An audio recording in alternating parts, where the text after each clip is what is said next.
way of accounting for such. And the moment unajaribu kuambia account for that, unaambia sijui imesimamiwa na nani, yani unaanza kusungusha. You know hizo zingine, it's good when you have a department mnajua ndiye jamaa amesimamia sales za t-shirts, and maybe you have a even something illegal to cap, like watu kila mtu kukamna jersey. I remember there's a guy who tried to print t-shirts za Shabana that tumeshinda league, something like that. Akaambiwa no, that's wrong, club itafanya. But you can't be telling people not to do that where you don't have a plan. How many times have people been asking the same thing? Tuko na like 1 week to ni 1 week kama ni 2 weeks to around 3 weeks hapo tuseme to the new season. Hajasema anything about ticketing ya stadium. No, ukiangalia people like Shabana, what I'm saying is we are on the murky waters. Si ndio wale wenye club yanasema iko na the youngest fan base. Unapata tu vijana tuko wengi sana. And at the end of the day, si ni wale watu wenye hatuna patience. So our patience will be tested in the coming season. Now, it's either you lose those fans, all of them, waenda chini, na wasao hiyo club hivyo. And it's because of the simplest reason. We want things that are at least coherent. Unakumbuka like ile time watu walikuwa natuma do kitambo. I can't remember well because I was not conversant of how money ilikuwa inatuma kitambo. But M-Pesa came in. So look at the process ya kutuma do na M-Pesa versus ile ya atuendo weka zile do poster. Waambie jamaa ngoje ama aende kuambia aende poster kuchukua do. Like that's a whole process bana. Nani hata pango watu siku hizo waendange kuchukua do ovyo like maybe uko na big cash unaenda kutoa ndio hiyo time unaweza enda huko. So the same thing Shabana is just having. Those young fans want mambo ya stadium, unaenda pale kama maybe umeonyeshana simu, unaambiwa ticket yako iko, ingia. Unaweza ambiwa fingerprint uingie utoke. But now the management seems to be reluctant about that. Like unajua maybe mtu ana feel sitapata mahali ya kutoa like 300 ama 400 ya mafans niweke kwa mfuko. And that's what cost most of the clubs. So for Shabana, for them, see young guys like us, we were taught by our grandfathers, kuna club inaitwa Shabana inacheza na Brookpond. So we wouldn't even know like what Shabana was. So at the moment umefika pale unakumbuka, oh my grandfather alikuwa anaongea about Shabana. Unaenda kujoin pale, Mango used to talk about Shabana, unajoin pale. But now if the club cannot retain you, then maybe again we go back to sticking to EPL. Because as in manzi una miss game EPL na watch game ya Shabana. Some of us have been traveling all around Kenya. See that we have a stake pale. It's just because we enjoy watching the game. I will be supporting Kajiado, which is my home team. Huko nini hiyo, I'm forgetting the name, our former name. Not Al-Shabaab, but hiyo jina imeenda. So at the end of the some of us have been traveling all around Kenya. See that we have a stake pale just because we enjoy watching the game. I will be supporting Kajiado, which is my home team. Huko nini hiyo, I'm forgetting the name, our former name. Not Al-Shabaab, but hiyo jina imeenda. So at the end of the some of us have been traveling all around Kenya. See that we have a stake pale just because we enjoy watching the game. Supporting Kajiado, which is my home team. Huko nini hiyo, I'm forgetting the name, our former name. Not Al-Shabaab, but hiyo jina imeenda.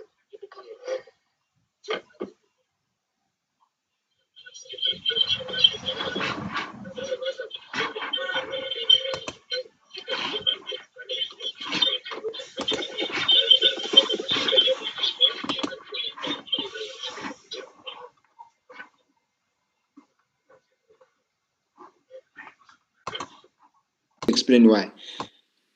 Shabana iko na fans already to travel, and those two towns ziko close na Kisii town ama ziko close na fan base kwenye wako. In Narok we have so many fans wa Shabana, so people don't have a problem with traveling to Narok.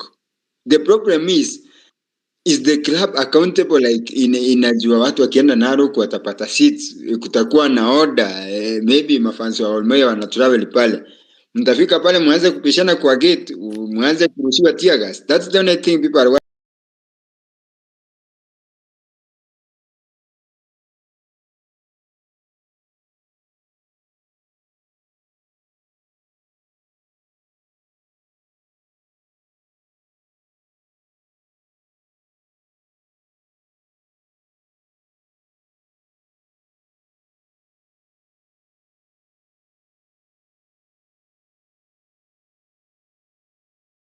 ni a community club. Na suspect tu na suspect that hiyo recipe yenye wako nayo ndio recipe Gor Mahia na FC Leopard wako nayo. Mimi naweza tu advise support timu ya kina Goat ya Green. At least hao ni failures lakini ushinda vikombe. Hiyo tu. Na congratulations vile mmesema mnashinda league. Congratulations. No, cheki nani fellow wacha kusema timu ya kina Goat, timu yenyu wacha kuwekelea Goat msalaba. Nilishatoka. Wacha kujifanya tulitoka, hakuna kutoka, ulitoka nini fellow. Hii msalaba mnabeba wote mpaka na Goat. Hii mambo ya kufanya Goat ati ndo Yesu wenyu haitakoma. Lakini pia imekubaliwa bro. Wewe sasa utaishi kwa abusive relationship. Unajua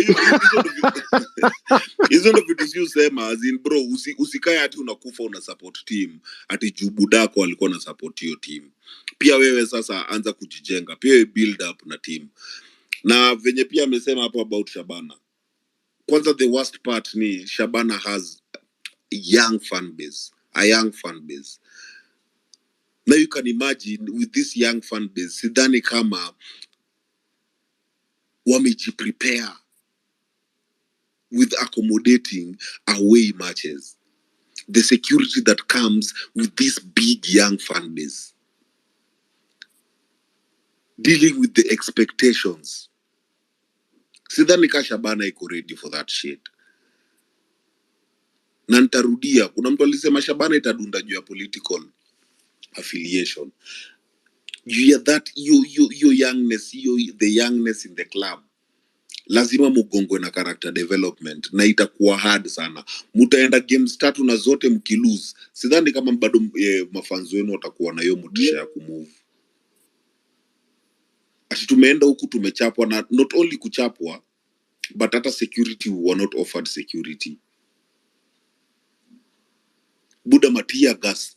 Na ukumbuke saizi venye tunaangalia hii ligi si ati iko imejipanga. Matia gas zinaruka left, right and center. Now imagine that shit. Shabana bana, pia mimi hapo tu, yani mimi naonea huruma. Mnyamwezi before I go to Wano. Kitu ya kwanza mmeanzia hapo kwa Shabana, wacha nianze tu hapo kwa Shabana. So unajua hapo kwa Shabana lazima tu ni fix Gora hapo, lakini wacha kwanza nianze na Shabana. Maze unajua Shabana mafans kwanza wote nika pia wanataka shares kwa hiyo club.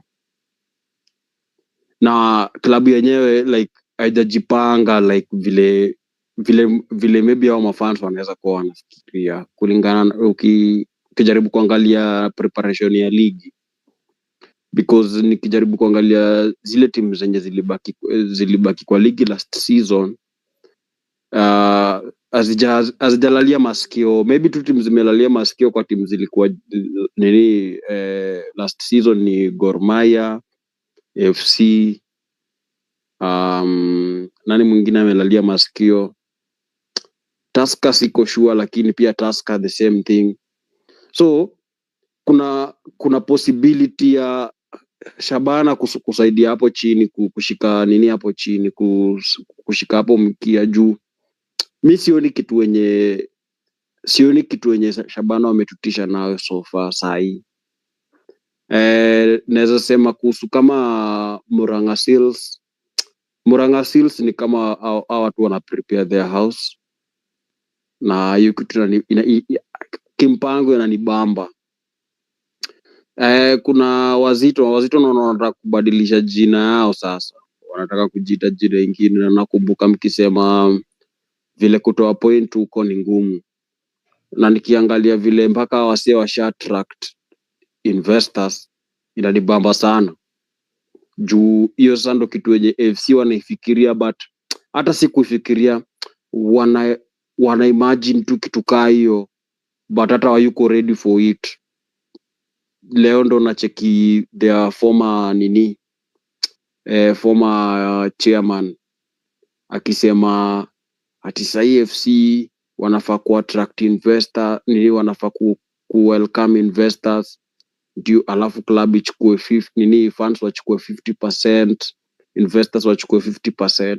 Like wana imagine already kitu ina happen kwa zile mavilabu dogo huko nje kama Simba na Yanga, but FC ndo washaanza kuanza ni kuimagine. Mtu ana imagine stuff, hayuko kwa position of power, ni mtu already alishatoka kwa hiyo power. You get hiyo kitu kwanza inanibo sana.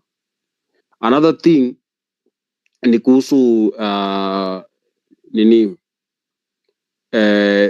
the entire fraternity ya FootballKE. Hatuna account, wacha tuniende tu, wacha ni highlight tu hizo vitu polepole alafu tutazidiscuss baadaye. Hatuna account ya Facebook, but nacheki majournalist huko Facebook at least wanaeka hiyo hiyo hashtag ya FootballKE, nikiona nabambika sana. And then another thing ni kuhusu hawa watu wangu wa Kakamega Homeboys. Manze, Kakamega Homeboys mnafahamu wapatie ile support inafaa, because wanaenda kurepresent Kenya as a whole, because Kakamega Homeboys wameprove to be the best team to ever exist in Kenya. So wase tunafaa tupatie Kakamega Homeboys support yenye inafaa, because hakuna team yenye inaweza kuwa poa kama Kakamega Homeboys hapa. Hiyo najua already tusha agree already. Na at least siwezi sahau K-Sharks kwa academy. We know K-Sharks hayuko kwa ligi kubeba kikombe yoyote, hao kwa ligi kuleta new talents. That one hiyo tumeshaikubali, but for Kakamega Homeboys to respect na watu kama watu ulinzi ni kama bado wanafeel ati Kakamega Homeboys ni timu ndogo. Dizo, please kumbusha watu wa ulinzi, Kakamega Homeboys haiwezi linganishwa na ulinzi. Kakamega Homeboys ni ndogo. Kakamega ni ndogo.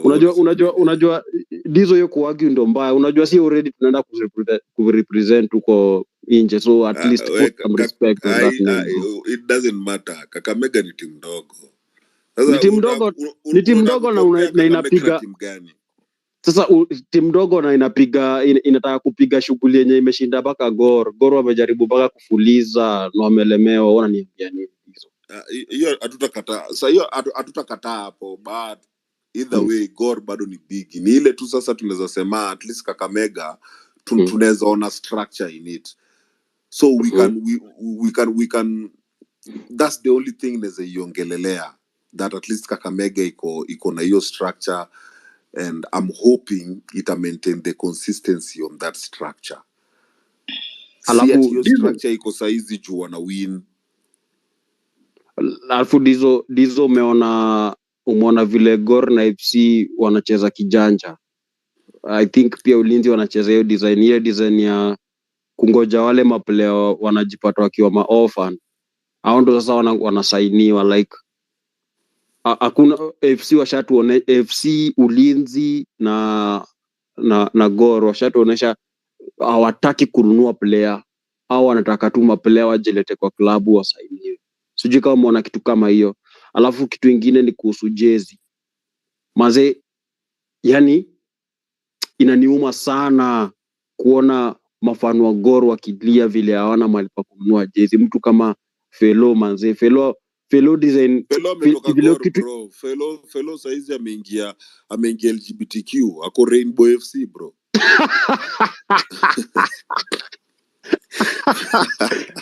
Felo kwa ukumbi.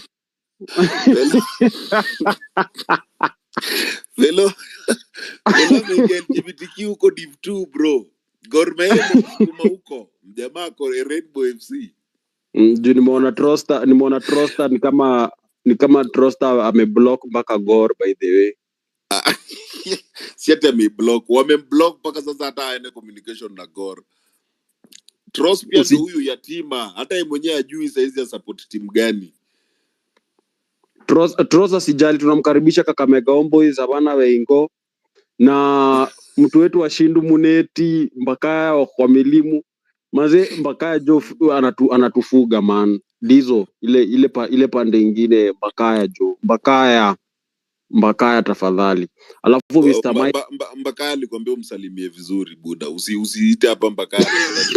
Wewe ndo msalimie vizuri kama unajitaka kwa squad. Mbakaya jo na mngoja hapa juu. By the way, nataka kuwa na conversation na Mbakaya, alafu pia huyo Michael, huyo msee wa nini, huyo msee huyo ana design majezi mazee, pia anaweza taka kubonga naye kiasi. Shukran. Sawa. Before fellow acha tunakam naye after no. And guys, msisahau manze, kuna YouTube kwa wale wanasikia wanasumbuka hapa spaces, tafadhali mnaweza enda YouTube. Hata mimi kidogo ilikuwa nadhani inaenda kudunda man. Hii mic button ilikuwa inakataa. But anyway, nimeweka YouTube hapo hivyo kwa Jumbotron. You guys you can go there and follow it there, or mnaweza ngoja after show kwa wale wakupata mnaweza ipatilia huko. I know the only police fan I know. Aniajeni majama. Uko aje kaka? Niko fiti. Mimi nataka tumeongelea Shabana, so mimi nataka bado kuendelea about hiyo Shabana. Nataka kuuliza Kiplimo. Ina breathe bado. Nataka kuuliza Kiplimo kama walikuwa na plan exactly wakikam Kenya Premier League juu. Kitu nimesikia kipiga, amepiga analysis ya politicians. Amesema sijui Osoro ni mdomo, sijui Mashogu ni stingy, sijui Arati ndo the only person anaweza wasaidia. Plan yao all along ilikuwa kukaa and then waboro help from politicians ama. Hakuna vile walikuwa na plan ya kutumia hiyo huge fan base yao kugenerate income. Yani wataka tu kufuata ile vile Goro amefanya, vile FC wanafanya, kutegemeaga kina Musalia Mudavadi na Raila. Haiwezi wa Kenya Premier League. Shabana mko na a very huge fan base ya kusaidia kugenerate income bila hata kutumia wao politicians. And then acha mimi niambie fellow acha kutudanganya ame Magor. Bado avi yake hapo tu ni Gor. Iko na logo ya Gor Mahia. Bado yeye ni fan wa Gor. Lakini akitaka kuhama tunamwelcome pale police bila shida. No, by the way, guys bana, at least manze, I'll be in this space hata tukidunda kwenda chini. Me, I wish FootballKE grow, but I'll say this.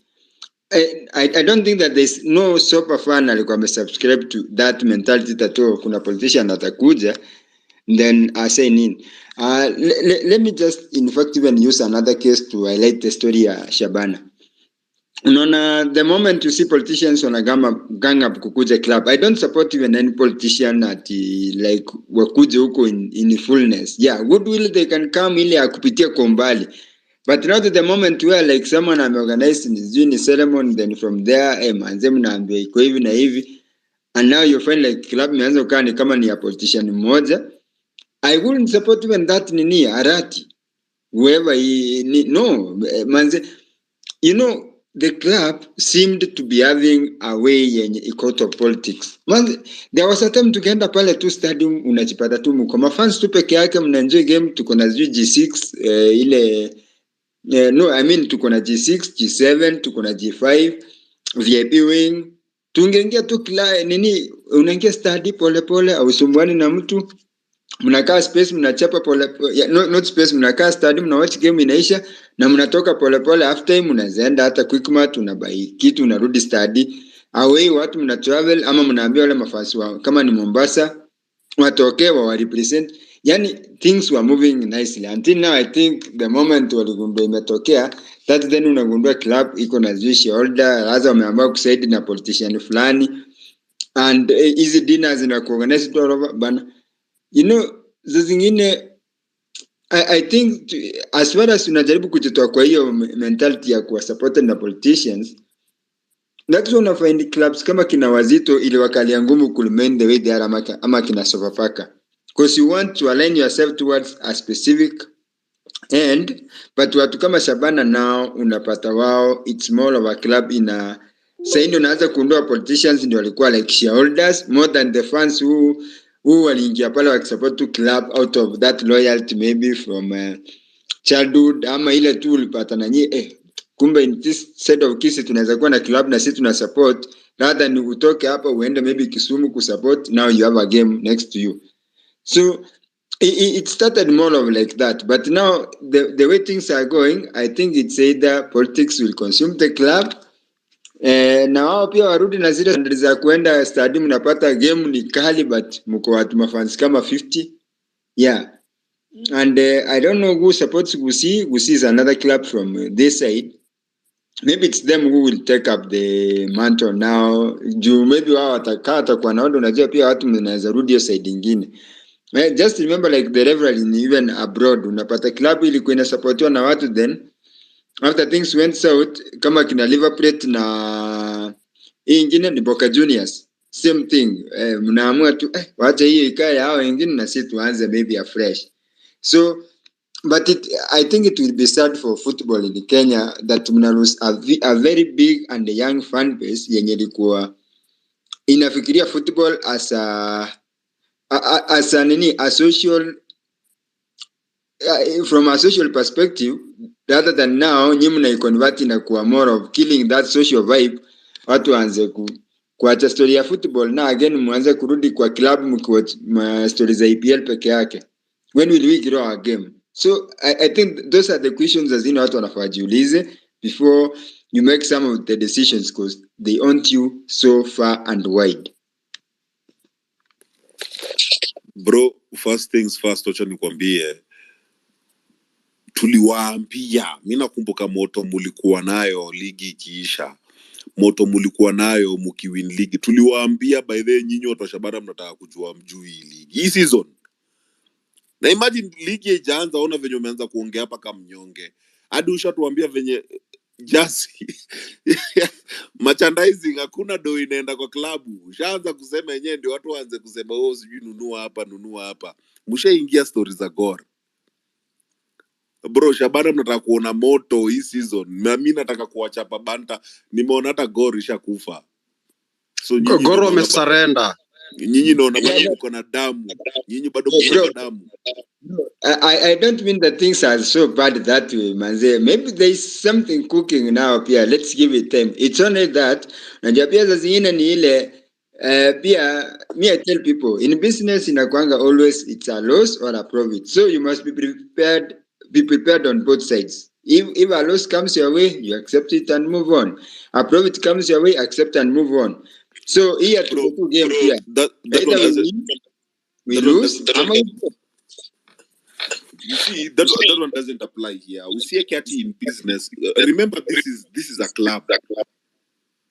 Now, in a club, what can only happen is either you lose or win. Hakuna hapo ati making it a loss or nini. No, there's already a structure on how to make money.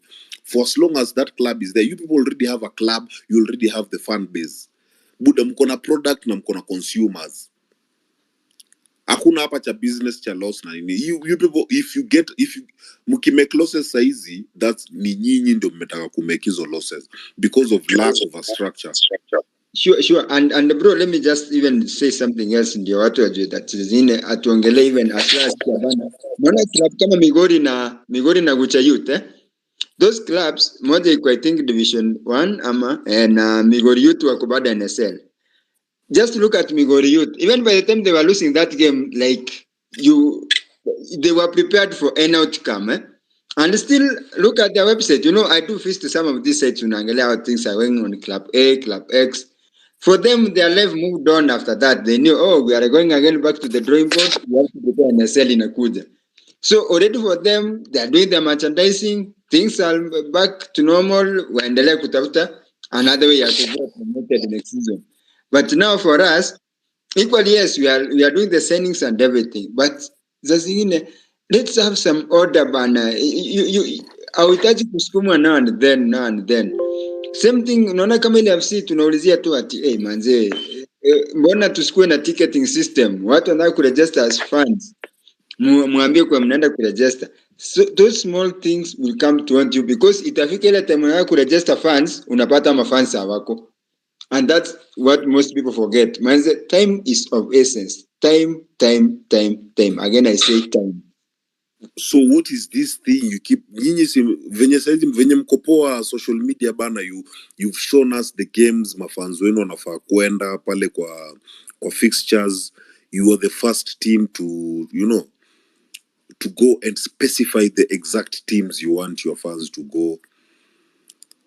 So issue ni gani? Mbona mjafika kusort hiyo tiko? Ama you people are not ready for the league?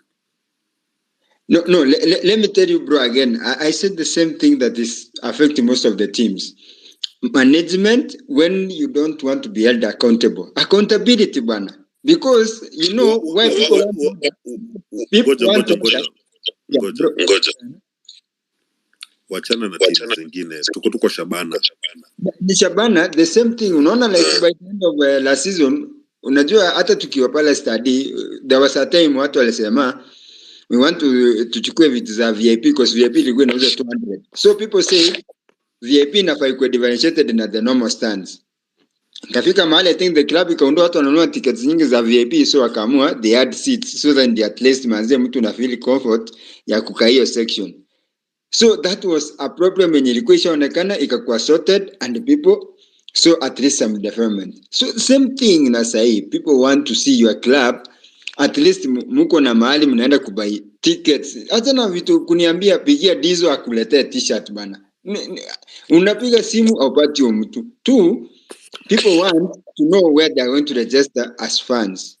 People have been asking that. Manze tunakuambiwa there is a ticketing system. Ukienda pale Narok unajua tu naenda ni kama kiti number 11 imechukuliwa ama si stand number 11, so itabidi nimekaa stand number 12.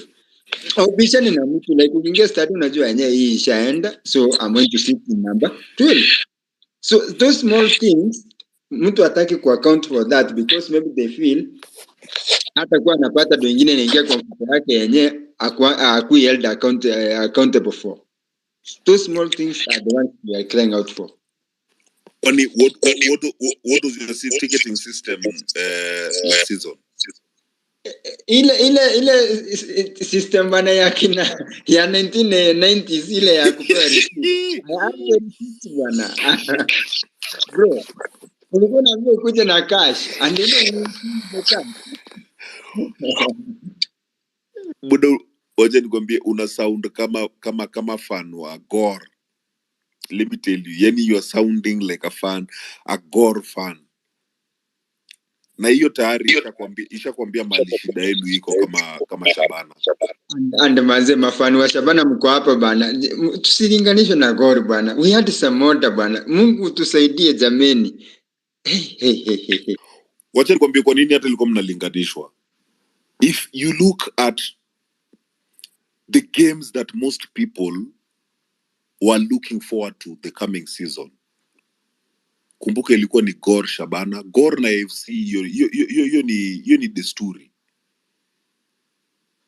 But the new yenye ilikuwa tuna expect saizi hii season ilikuwa ni Gor Shabana, AFC Shabana.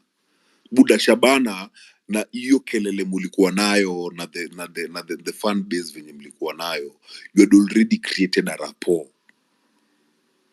Bro, your social media nyinyi mko fiti. Till kidogo tu tukaona kulegea kwenu the moment politics was involved. Tena saizi tena kidogo kumbe hiyo kelele yote ilikuwa tu nyege tu za kuingia ligi. You people are not even making money from your ticket sales clearly. Merchandising yenu clearly si ati mlikuwa mna make dough from that shit.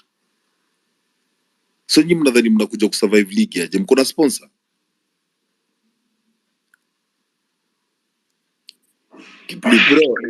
Bro, if we can't account for the t-shirt sales, if we can't account for the match attendances, yeah, of course, someone will say, and let me say this as it is, there was a day someone aliongea something, nikamwambia, you know, there's something which is called partial accountability na full accountability. It's where you are able to show that manze enyewe tuliuza 103 tickets na enyewe kuna mafansi wawili waliingia free au waliingia wenye waliingia hatujui, lakini we sold 103 tickets.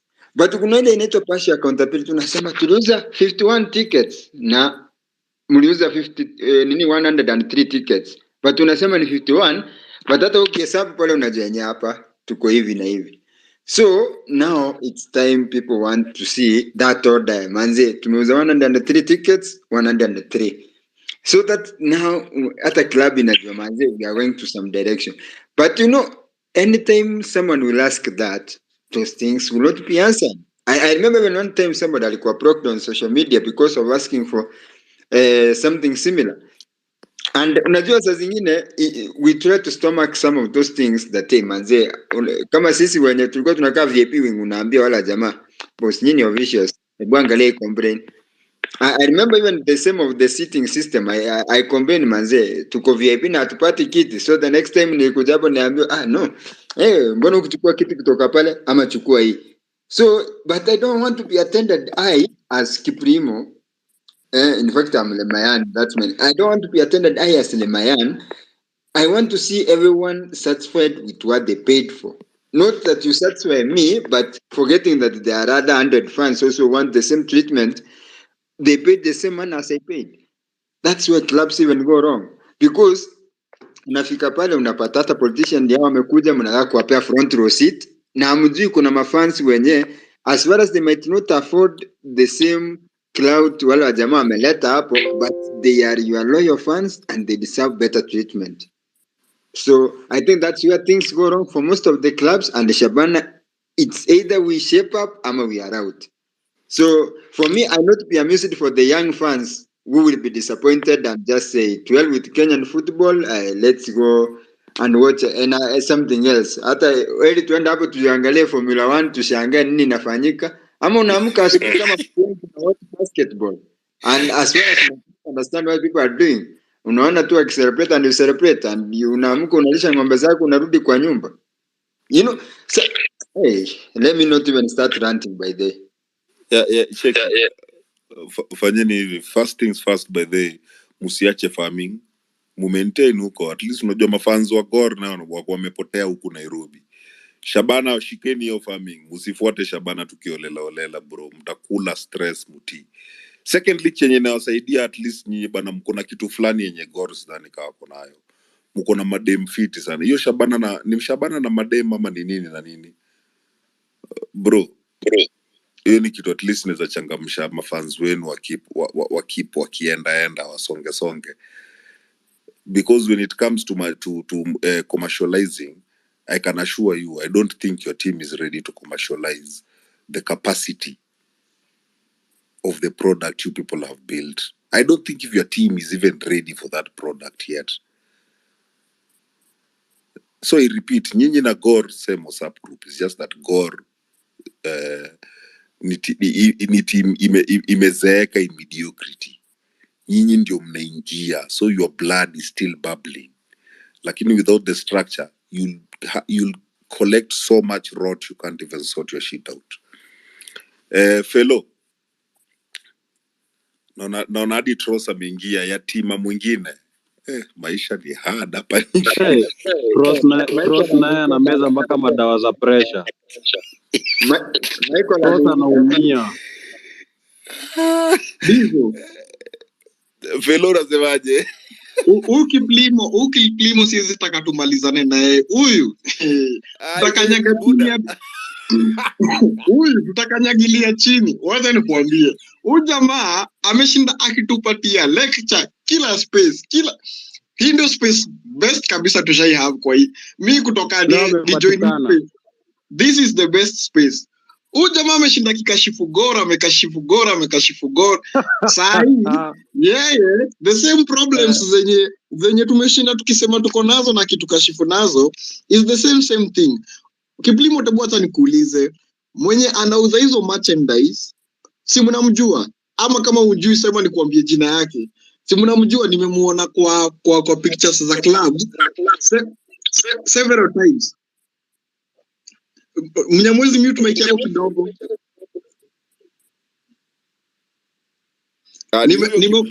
Kiplimo bu mute mic upate maneno vizuri.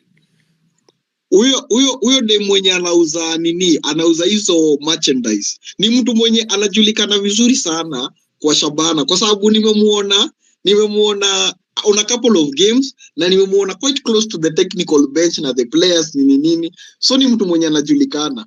If the club is not part of whatever is going on, kama club si beneficiary ama management ya club si beneficiary ya hizo merchandise vile zinauzwa chini ya maji, na huyo ni mtu anajulikana na si hata zinauzwa chini ya maji kwa anazipost out publicly kwa social media pages zake.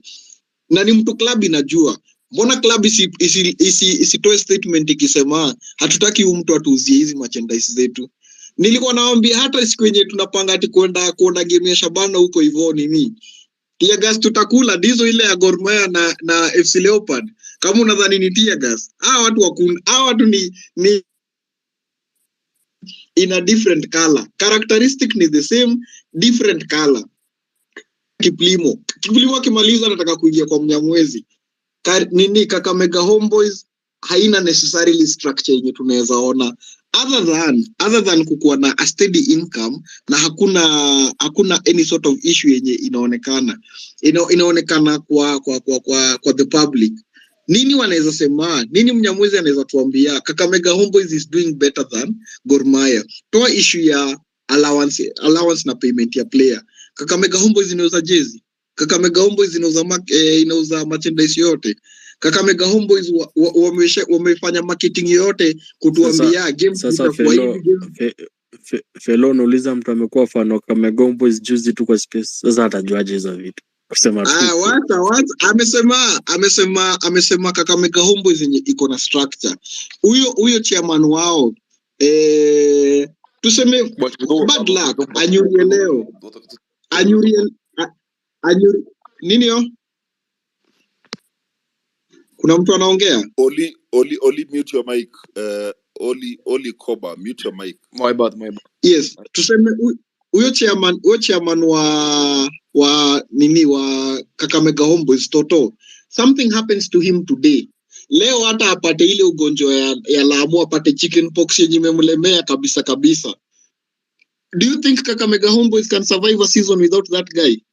Kuna structure gani hapo? Wako na membership tickets? Wako na membership yenye wanauzia club? Hakuna structure. Teams zenye mimi najua ziko na structure Kenya ni institutional teams.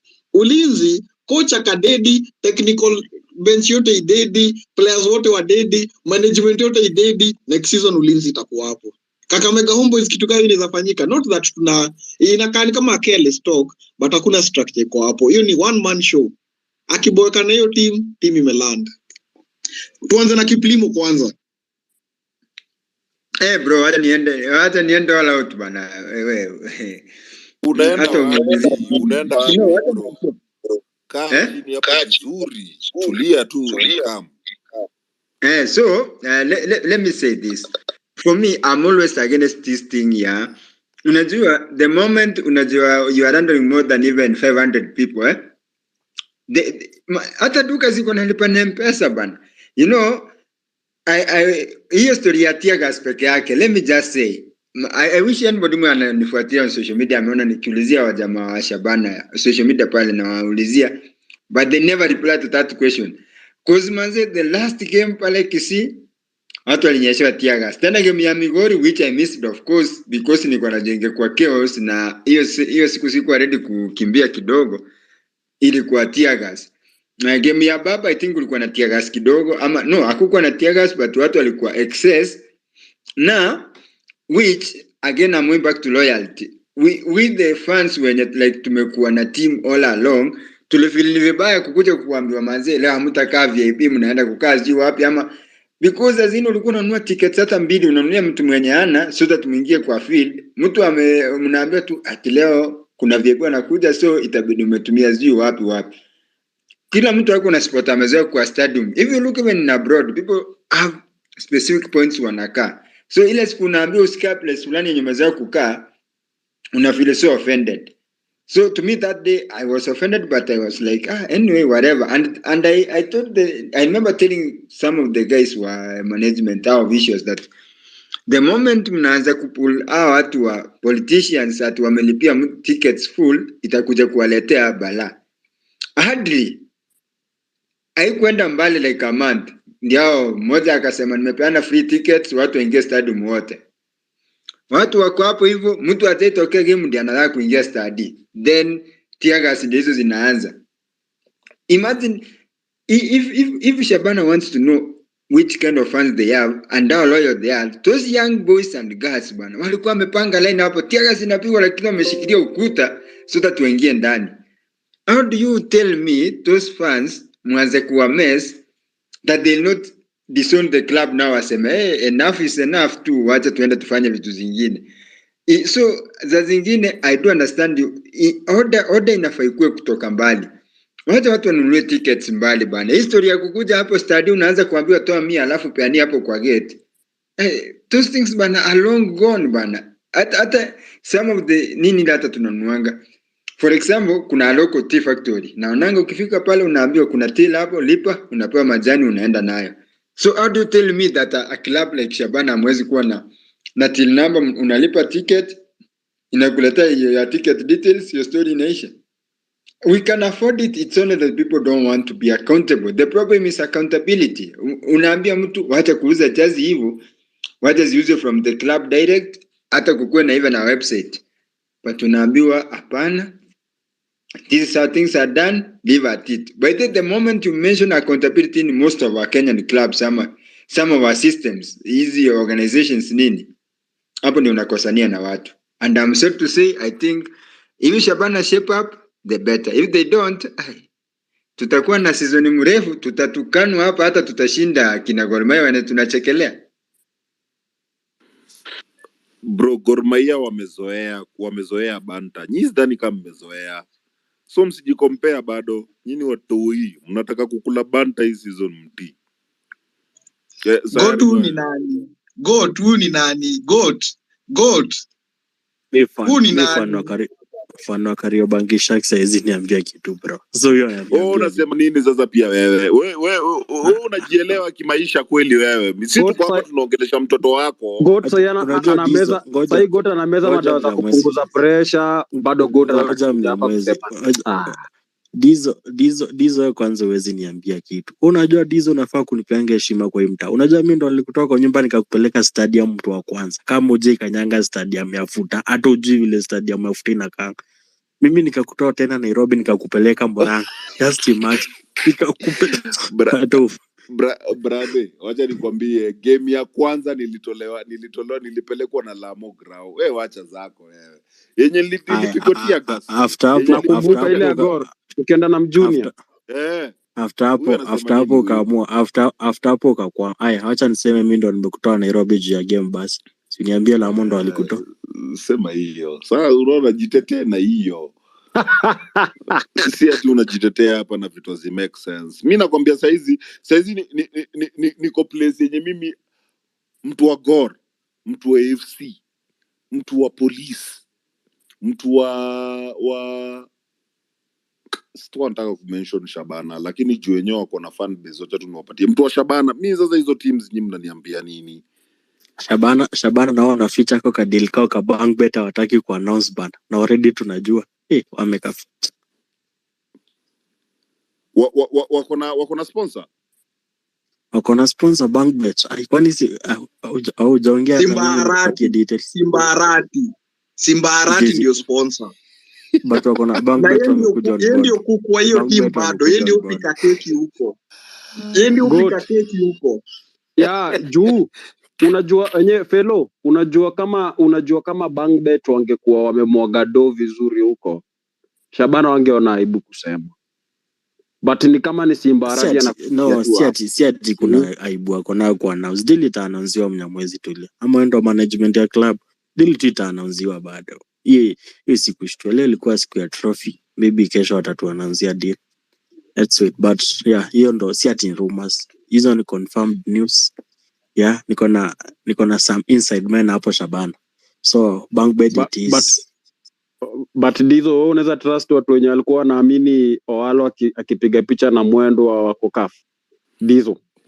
Mimi nakwambia yani Wajua hapa ile kitu mnafaa kujua saa hii ni moja. Ile kitu mnafaa kujua hizi ni vitu serious. Ukiona kitu inawekwa kwa page si ile mchezo yetu wase.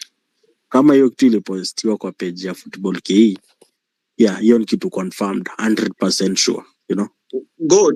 Goat mulieka Gor Mahia inacheza na TP Mazembe. Muliconfirm wapi?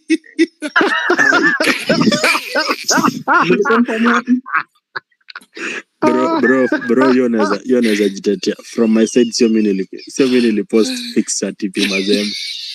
one of my admins ndo alipost hiyo, Sio but wewe. hiyo ilikuwa kitu moja, ilikuwa happen kama wangekuwa CAF, but sasa provided hawachezi CAF, noma bro, noma.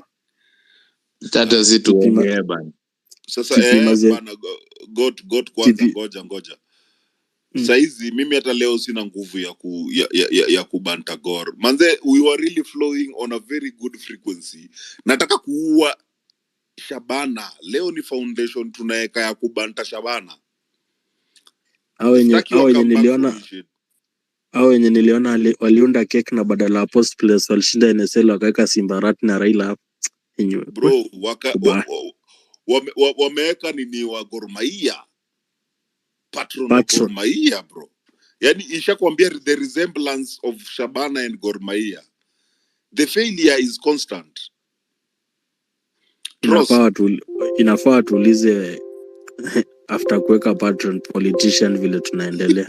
But ni kama they never learn.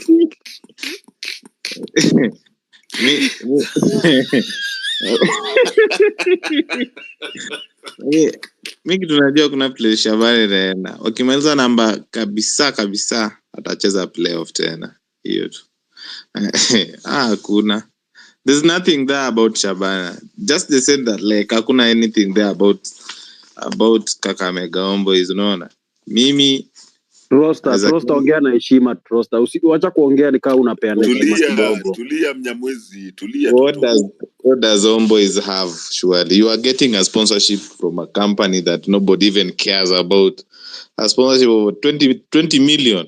Football-KE as alone we can sponsor Homeboyz. Time Ushago, how is it to lecture? You have nothing. What do you have? Homeboyz iko ya nini? Mnyamwezi, what does Homeboyz have? Alafu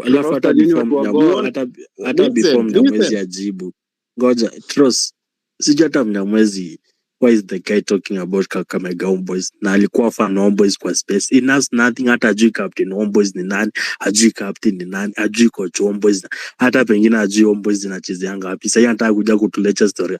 Tunajua Homeboyz kuliko, umekuwa fan Homeboyz kwa space bana. Acha kushinda ukitupigia mwambo hapa na klabu ujui bwana.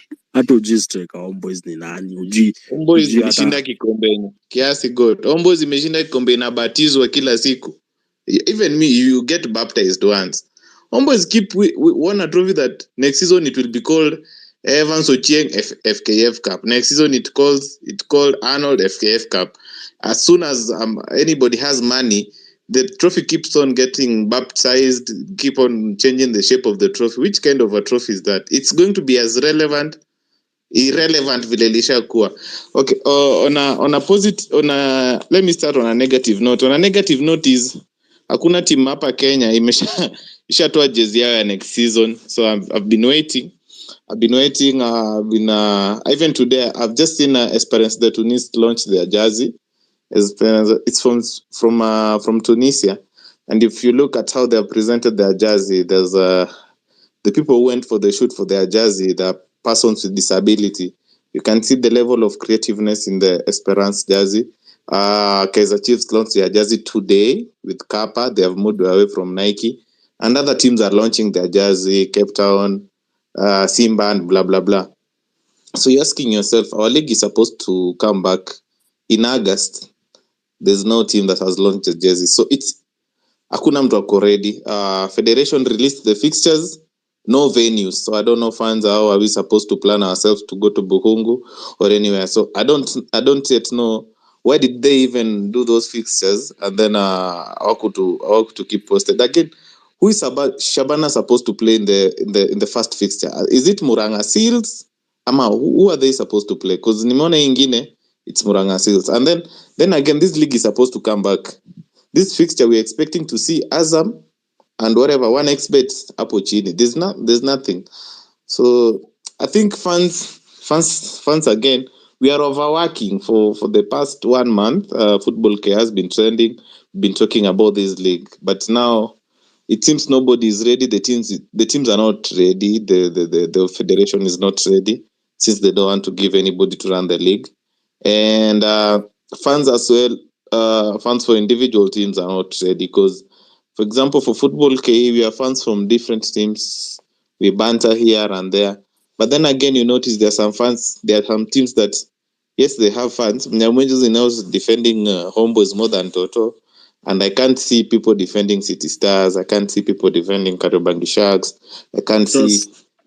Trust. A quick one before uendelee. News reaching my desk is that watu waligrab keki ya Shabana wakakimbia nayo before ikatwe. Hizo ndo ni zinanifikia kwa desk yangu. Jamet.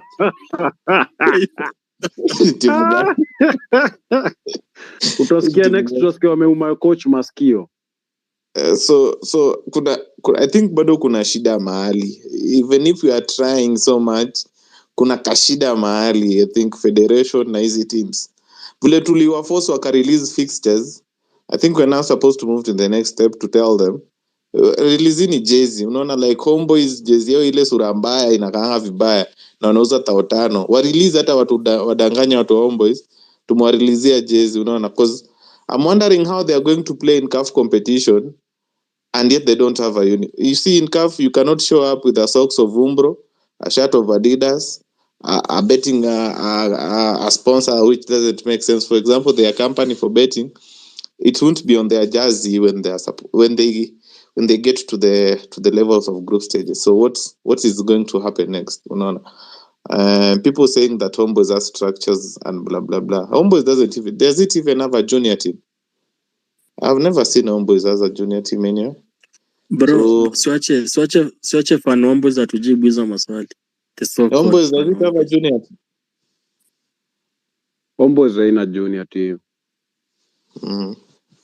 And you're calling yourself a team with structures. You have no structures, man. You only have Toto to be. Trust, acha nikwambie kitu. Wewe na God tunajua pressure yenye mko ndani, hata tunajua sasa mko kwa antidepressant jua Kenya mnapitia God. Msiniletee hiyo hasira. Si tushakubali hata tuchezi CAF, hatuna pressure yoyote. We are chill, tunangoja next season tubebe kikombe kama kawaida. Pressure inatoka wapi? Honest. Exactly. Mnafaa ku respect that Kakamega Homeboys ina represent huko nje. Hata sisi tulikuwa na chance ni vile tu anyway. Hata hold on. Hata Tusker ile to represent walipigwa 1-0 na wakapigwa 4-0 in Egypt. Many people have been representing Kenya. So you're not going to be the first one. Friendly lenyu na TP Mazembe bado iko. Hizo ni bloggers za watu wa football-KE. Hiyo hakuna.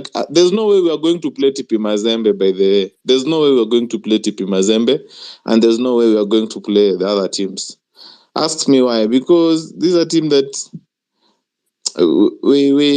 they knew long time ago they're not going anywhere in CAF Champions League. Because for us fans, for the news to get to the fans, to the gatekeepers who are gatekeepers like Tony Anelka and Michael Kinyi, because they're the first people who broke the news. They did the analysis. Jokers like Arocho did the analysis. For them to have that news, it seems they knew it earlier. They were just waiting for it to be approved. So those TP Mazembe, Rayon Sports, even Vipers didn't know anything about goal. Rayon Sports didn't know anything about goal. Hakuna penye tulikuwa tunaenda. Those were just vibes and inshallah to make fans excited. And then to wajifanye we were serious, but we are not serious. Teams that were serious, you saw them. Yanga played Kaizer Chiefs the other day. You saw them playing. You can see Azam is playing in North Africa. You saw them playing. No, when were we supposed to play these teams, surely? You can see Simba is playing for Dynamos of Zambia. Yeah, so they are playing. So basically, umeona pia Mamelodi wanapiga timu za Netherlands kuua bana. Ahorumi. Timu ziko hiyo ligi ya kwanza ya Netherlands. So fans we still need like kupush hizi teams. Wa release jersey kama wataki wakae. Unaona like the same way tumewaforce to ana release fixtures pole. They adapt. You see how Lindsay is producing content after content after content. Everybody is posted on what is happening in Kenyan football currently. Nobody is shy to tweet about Kenyan football because somebody will read, somebody will share. We need like tunafaa tu tuendelee hivyo but hizi Shabana Gor GFC ndo nini hizi? Hamna kitu hapa. Wasenge tu.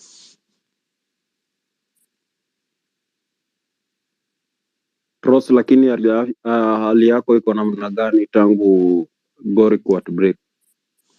No, I am used to heartbreak, but nini sisi by the way, Mnyamwezi, do you know tulichapangwa about 5 hapa na Beluzidad na we didn't die. Sasa nyi kwanza mtapigwa about the least Umepotea Trosta. Trosta umepotea ama ni mimi? Acha nimalizie statement yake. The least Kakamega Homeboyz itachapwa ni 7. Thank you. Kama Gor Mahia. Si tuko hapa. Hakuna mtu anaepa. Bro, hamna experience ya kucheza outside Kenya, but hamna totally. Hata wewe Mnyamwezi, wacha tu nisikuweke. Umejiingiza tu kwa hii frying pan. Wewe na Shabana nyinyi ndio tunawaundia structure ya banta. You will create a structure of beating people down by using Sasa, two of you. Dizo nataka tuongelee Shabana na wana grab cake before ikatwe, but sasa what's there to talk about? We want to remind them how young they are in the league. Unaona kama sahi, in fact, what Shabana should be doing, they should be using the failures of Gor na hiyo young blood yao wanafaa kukaunta hiyo sahi. Bro, Shabana saizi hawafai kukubalia management iweze kufanya vitu bila accountability. Fan base yao venye iko, bro, na venye wakisiwa na kwa gana energy mwenda. Hasa unajua wanaweza kuwa wanabonga na yani ile tukubonga tu, lakini kushauti kwa hapo. Na wanabonga tu fiti. Bro, watumie tu hiyo energy. Wasiache watu waende kusonga bila accountability. Jubila hiyo, bra. Wakisia wanaga patience. If there's something I know about those people, watu wana patience. Wataenda games 2-3 wa lose, you won't see those people again na hizo psycho wako nazo. Na si ku lose tu, ni ku lose plus banta. Ndio tutaweka hapa kila wiki itakuwa ni Shabana mko wapi, hebu kujeni. Fellow, go ahead.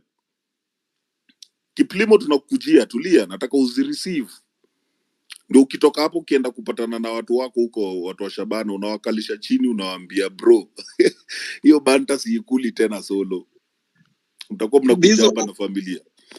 Dizo, about 2 weeks ago nilikuwa nimesema these guys wana treat Gor Mahia na FC Leopard as very soft target for attacking them. Na nikawaambia hivi, kila mtu akuje hapa before aongee aseme mimi ni wa team fulani. Goto nakumbuka, nikasema kila mtu aseme mimi ni wa team fulani. Before tukashifu utuambie sisi tunafanyanga hivi na hivi na hivi na tunaweza taka Gor Mahia emulate. Sasa hao watu wenye walikuwa wanashinda wakitukashifu, mimi naweza taka Kiplimo next season atuambie sisi hata tulisort out gate system yetu iko sawa. Sisi jezi zetu na merchandise zetu haziuzwi na msichana mwingine mwenye anakujanga ground mwenye timu inajua vizuri sana. Lakini timu haiwezi kashifu, aache kuuza. Aseme sisi hatutegemei politician kama hawa watu wengine, sisi tunafanya ABCD. Mnyamwezi nataka atuambie before akashifu Gor Mahia, atuambie Kakamega Homeboyz yangu yenye nilianza kusupport vile season iliisha, tuko na structure yetu ni ABCD. Alianza kusupport hiyo Homeboyz last week, by the way, see at after season iishe. Alianza kusupport last week. Sasa Mnyamwezi akuja tuambie, mimi kama fan wa Kakamega Homeboyz, Gor Mahia imefail hapa mali pa kuuza jezi, si uza jezi hivi. Gor Mahia imeshindwa pale pa kupata structure. Books of account zetu za season that iliisha ni hii ndio books of account zetu. Tulishinda, tulipata sponsorship X amount of money na pesa za winning of the Go TV Shield or yo FA Cup tukapata hii pesa, merchandise tukapata hii pesa. No, mi sitakubali timu yangu Rainbow ikipanda league ikuwe inakashifiwa na mtu mwenye yeye amefail end yake, lakini anataka kupoint out mtu mwingine kabla yeye mwenyewe ajipoint. Kila mtu afagie kwake kwanza, kila mtu afagie kwake. Haya, wewe mtu LGBTQ tumesikia na Rainbow yako. So, let me tell you by day, hiyo haunitishi by the. Let me just tell you nini Gor Mahia mlishinda cup mlifanya trophy parade, hata ile ya kufanya tu kutoka pale Nikwe mlishindia hadi pale ni State Stadium, hata Doni peke yake mlifika nao Doni, hata Tao. Mniambie yenyewe si tulishinda cup, tulifanya trophy parade. Nionyesha at least hii ni improvement tumefanya kuliko hizo season zingine hajaitoka, si tumetokea. Si Shabana, it was our first time but tulitokea na trophy parade. Leo imezunguka Kisii County, ikaenda pale chini Migori, ikakuja hadi ikapita Tabaka, ikaingia Suneka, ikakuja Kisii Town. Before hata ikuja hapo ikaenda Ugembo, ikakuja hii side nyingine ya kama unaenda Kilgori hapo. That's near na county, ikakuja hadi Kisii. You know, za zingine before museme manze tuko na failures, za zingine we have something to brag about. At least tuko na order. Hata watu walitokea stadium kuona hii ndio cup ilishinda wenye maybe hawakuona. Nyinyi mmefanya kitu kama hiyo? Not yet. Hadi sahi mlisema mko na friendly games. Hebu tuambie hizo friendly games mlikuwa mnaorganize before hata tungoje. Nani alisema? Club yenu. Me I'm just holding you accountable. Tuma screenshot. Mlisema mtakuwa draw. No, mlisema mtakuwa draw. Me hata sitaki kukupea screenshot. Hiyo time ndio sina. All I'm saying is at least some of us are doing things na we want you to be accountable for more. Kiplimo hapa tunadeli na facts. Acha kusema una time back. Mbona utife kitu yenye kama unasema club ilisema tuko na friendly kwa sababu kutuma nini evidence. Usiongee tu for the sake. Tupatie evidence, utuambie ni hivi. Na hapa ndo club ilisema sema una time. We have all the time. Tuletee mali Gor Mahia ilisema iko na friendly. That's all. Tuko idol. Tuacheni ni maneno ya Gor na Shabana. Ongeleni timu inaitwa Mvita na Bandari friendly yao. What do you think about the marketing? Hii Gor na sijui Shabana itanikasirisha tu.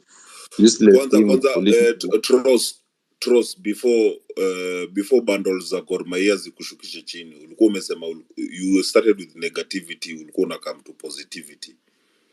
Ama ulijiongelesha ukadhani umemaliza points. So what is your positive? My positive is FootballKE is gaining the momentum we all wanted. We have been trending from week to week. Even sometimes of the day, the YouTube channel is growing. Everybody is talking about it. That's a plus for everybody that mwenye is in this space, mwenye has been sharing articles, everybody that is contributing in this conversation, because it's not an individual work, it's a teamwork. So generally you can see the team that is operating within FootballKE, we are doing more. Something that is just let's continue doing the same things passionately, and to look at the high school games. Yes, we can pretend I've all been there, but after streaming the games and doing everything, people start realizing.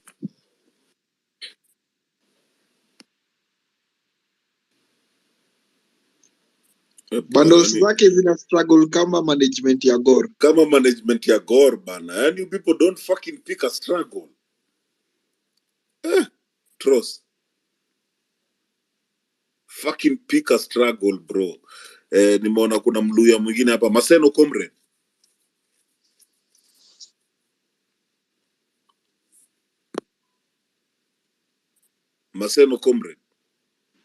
Yes. Vipi my guy, unasemaje? Mimi nimetulia tu, mimi niko sawa, nafuatilia maneno tu mdogo. Wewe ni team gani? Mimi ni Kakamega Homeboys. Nasi Maseno Comrade, naona umeweka bio yako wewe ni amateur. Ama amateur si hivyo. CFC. Ya amateur tu niyo tu ya amateur.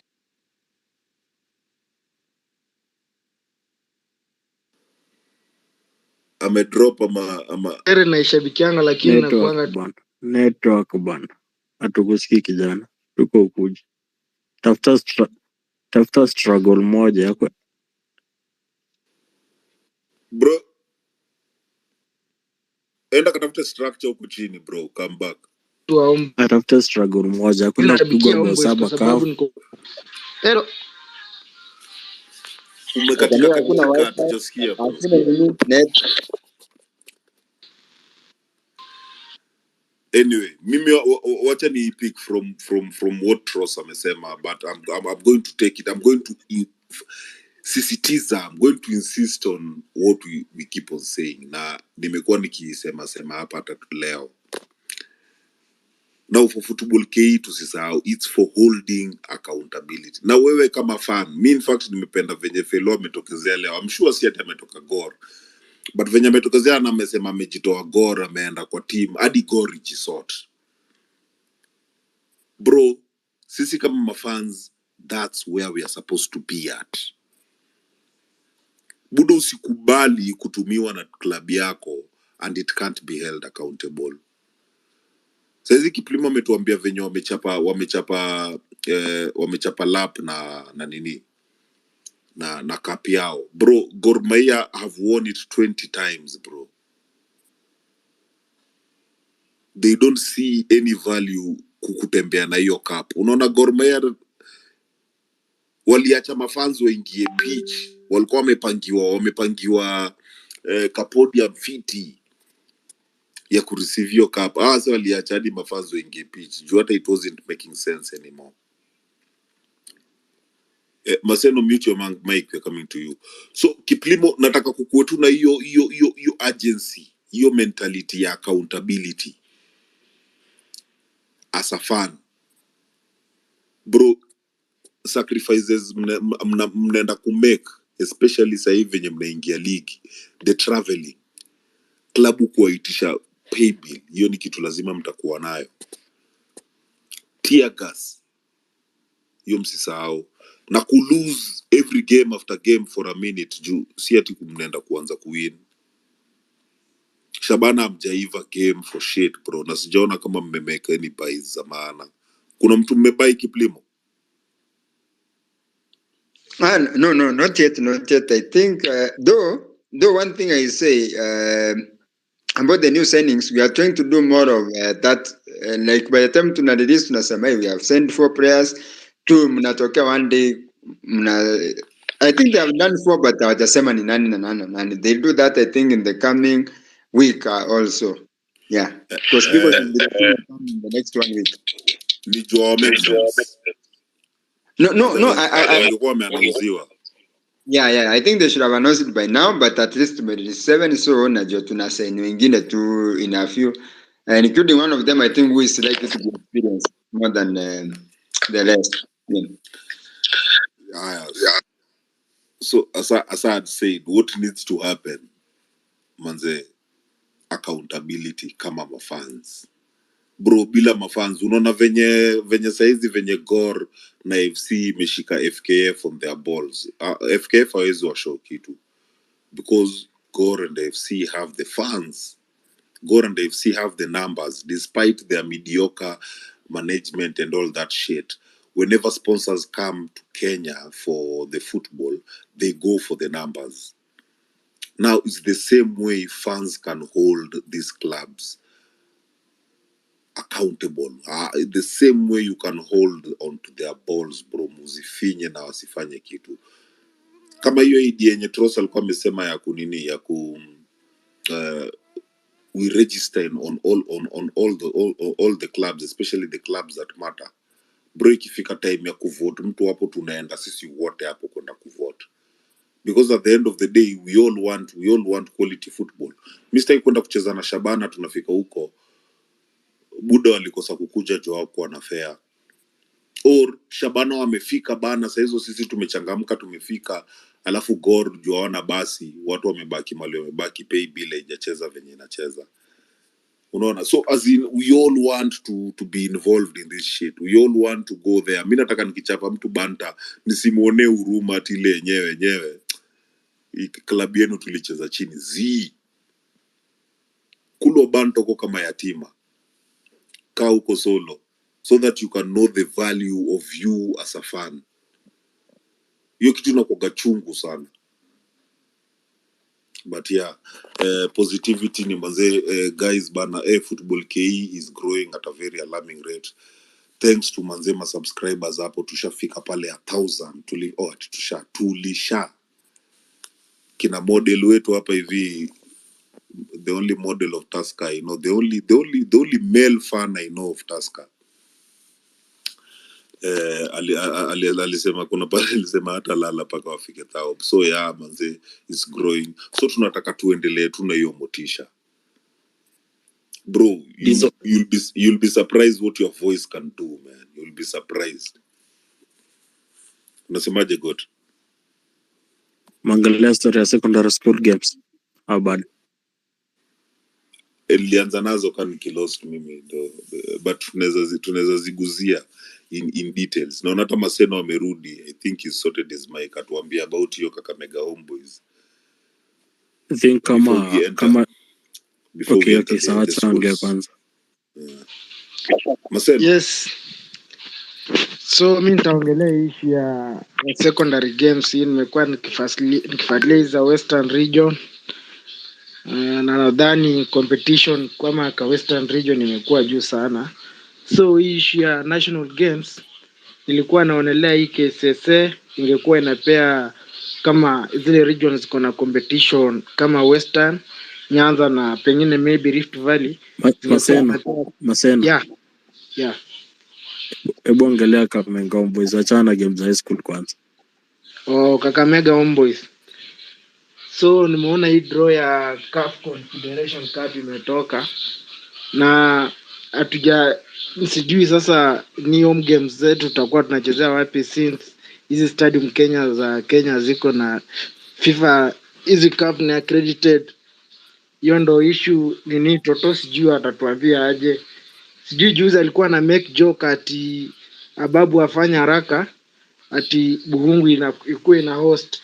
Sasa hapo ndo nashindwa hapo, hiyo alikuwa na joke kama alikuwa anasema ukweli.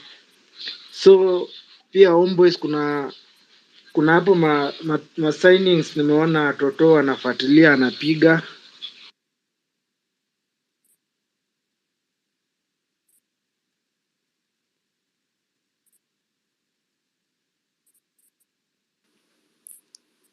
Allah. Huyu jamaa ana network. Na huyu jamaa anasema yeye ni fan wa Kakamega Homeboys. Profile yake imeandikwa ya Matare, iko na kaimoji ka leopard hapo hivyo. Waluyo wa confused bwana, mwelewe bwana. Akushago. Tunaelewa nini bro? Si wote ni watu wa ball. Si wote tuko ushago imta. Kuelewa nini? Anyway, haya. God, hebu ingia hiyo riba ya high school. Though sijui kwa nini ulimkatisha, but nilikuwa nimependa venye alikuwa amecome through na hiyo nini yake. I was really invested. So God, tunasemaje?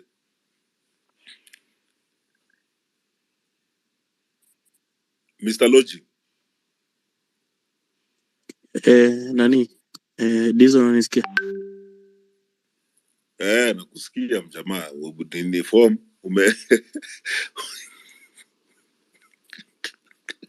Bwana, net yangu iko sawa. Cha siasa. Mimi net yangu iko sawa. Actually wewe ndio mtu mwingine unakapitia sana. Kwanza hii season umekapitia sana. Mr. You Gor venye mekufanya buda, alafu tena pia kwa streets huku tena hamna basi, hamna study. Acha niwapitishe briefly timu zenye zimequalify kwenda nationals. Actually naanza na madem leo. Sianzi na timu za wanaume. So nataka kuambia kila region who qualified for the national games. Western ni Butare Girls, Nyanza ni Lwaka ama ni Lwaka ba. Lwaka. Rift Valley ni Lwaka Girls. Rift Valley ni Wieta Girls. Central ni Jabini. Eastern Bitini Girls of course, timbaya sana. Northeastern not applicable unajua mambo ya Northeastern ni nini, so kuna timu yote from Northeastern. Nairobi of course Dagoretti mixed na Coast Kombani. So Northeastern missing the national games. Hii inamaanisha the host county itatoa timu mbili. So Western itakuwa na representative wawili. So run-ups wa Western region ambayo ni Madira Girls itacheza hiyo slot ya Northeastern. Quickly on nini ya boys rebooked after your list ba. Quickly kwa nini ya maboys naweza wapatia hata tambo nipate, naweza wapatia zenye najua juu I know 3/4 of them. So Nyanza kama kawaida Agorsare walifanyia nani ile kitu, kifanyia Kisumu Day ile kitu kwa finali. Hiyo game by the was one dope game, ilienda extra time. Niliwatch hiyo game yote, team zote dominated very well, but sasa tukaenda penda pale game ilikuwa I think ilikuwa hiyo JKUAT ya huko, ni JKUAT ama ni Jaramogi kitu kama hiyo. So ikaenda pena, of course zikapigwa 5 za kwanza zikaisha 5-5. Think defender wa Kisumu Day ku step up kufanya ile kitu kikaumana, penalty yake kaseviwa na goalkeeper Gorsar. So quickly on that one, Western Shanderema yenye ilipiga Musingo, Nyanza Gorsare, Rift Valley inakuanga kawaida St. Ant. For Central ni shule inaitwa Kiragari, Eastern Matiliku Boys, Northeastern kuna team kwa boys section ambayo ni Bute, Nairobi Dagoretti of course na Coast Serani. So on this one ya my boys teams to watch kwa hiyo nationals ni I think nilikaa nikaangalia game vile zilicheza all the regions.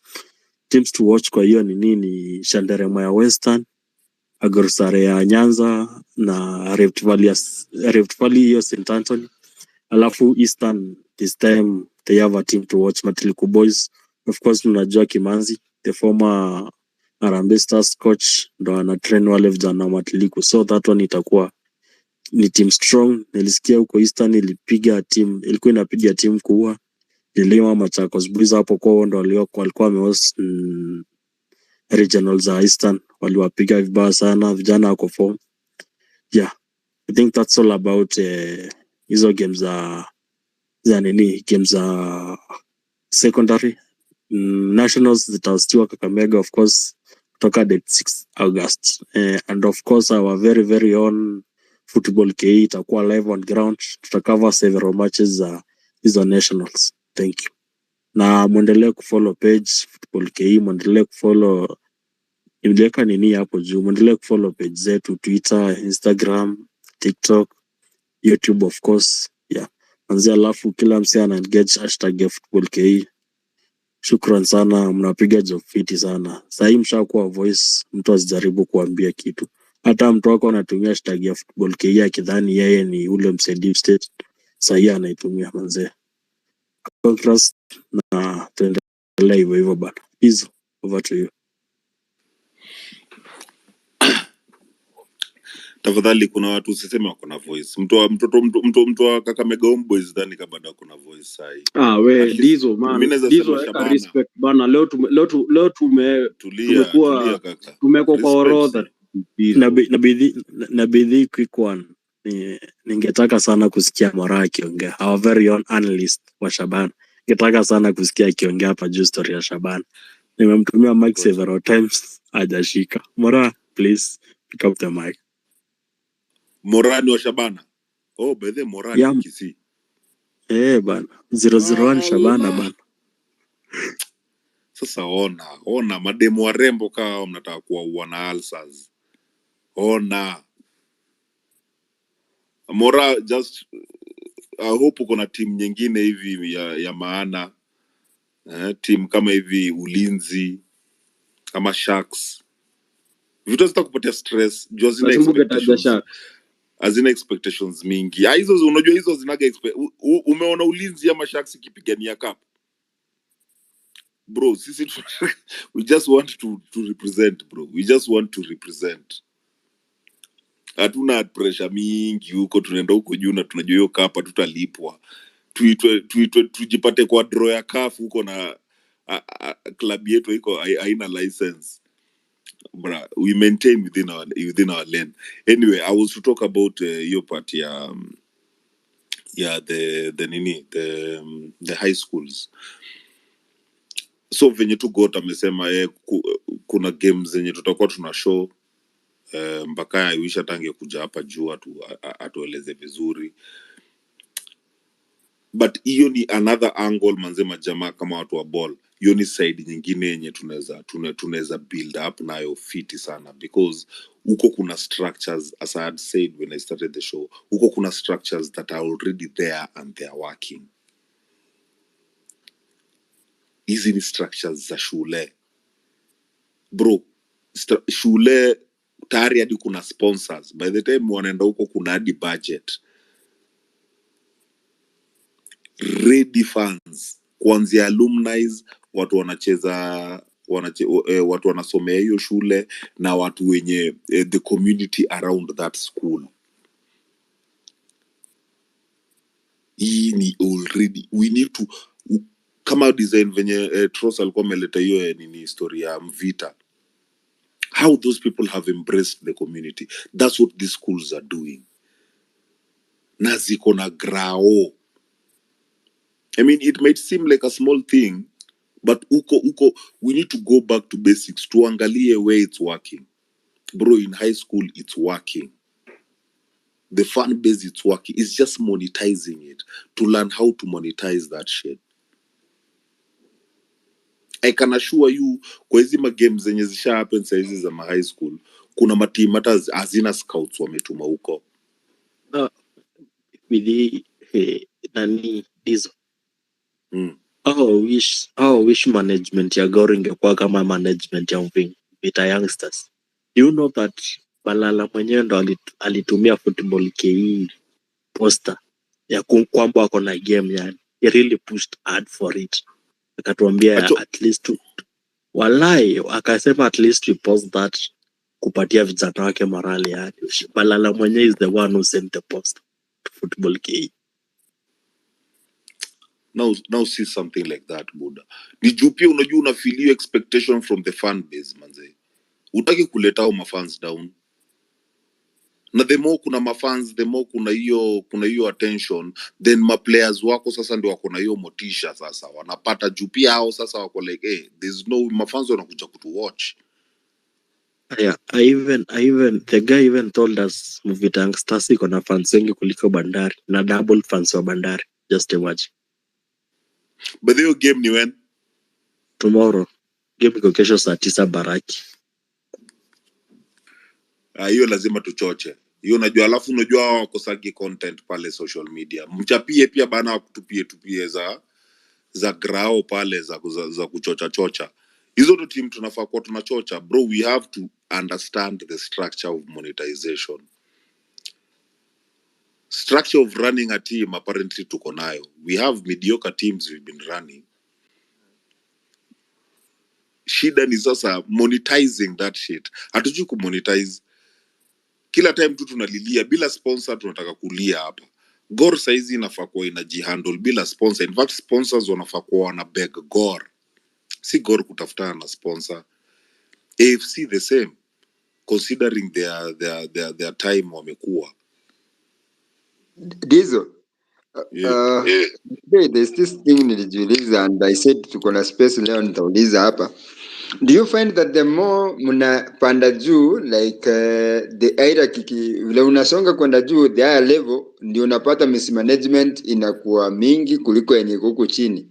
For instance, I was looking at this in our local area, hizi inter-county ama hizi za huko local leagues hizi unapata hawa jamaa boda on Sunday, hawa jamaa hata kama make do wameorganize hata boda kama ni 5 ama 10, wanaenda kupiga game on the other side of the county, hata kama ni huko chini Migori. Wameamua tu Sunday tunaenda game huko, asubuhi wameamka wako Ndudhi, wanaenda huko, wanatoka game, then wanarudi to this side. Where maybe nduthi na kama mafuta kama ya like say 600 ama 800 but wanatokea.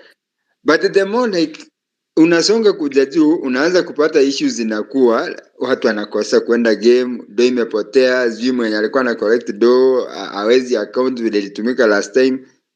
So is it an issue like I think ya management, since unajua kama I always blame FKF, ni ile like kutoka huko juu ndio kuna shida, so the more unakaribia huko juu ndio shida zinakuwa mingi.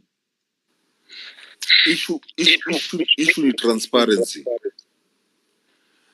So kukiwa huko chini unaona kuna kuwaga na transparency because you don't deal with a lot and then you're not dealing with a big capacity.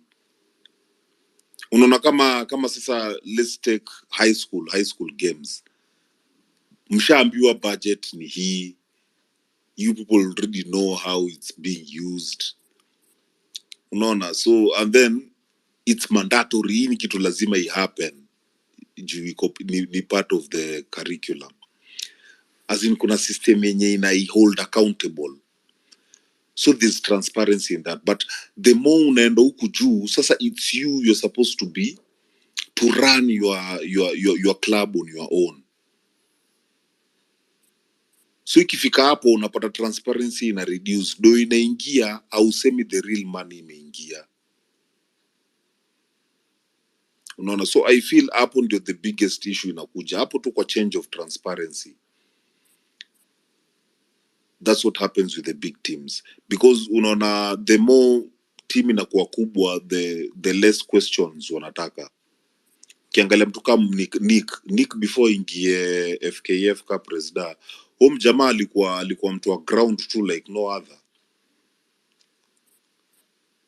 Times nimekuwa kama mtu yoyo nikiulizia about Nick Buda, hao watu wanaongea highly of him as mtu wa ground, not president.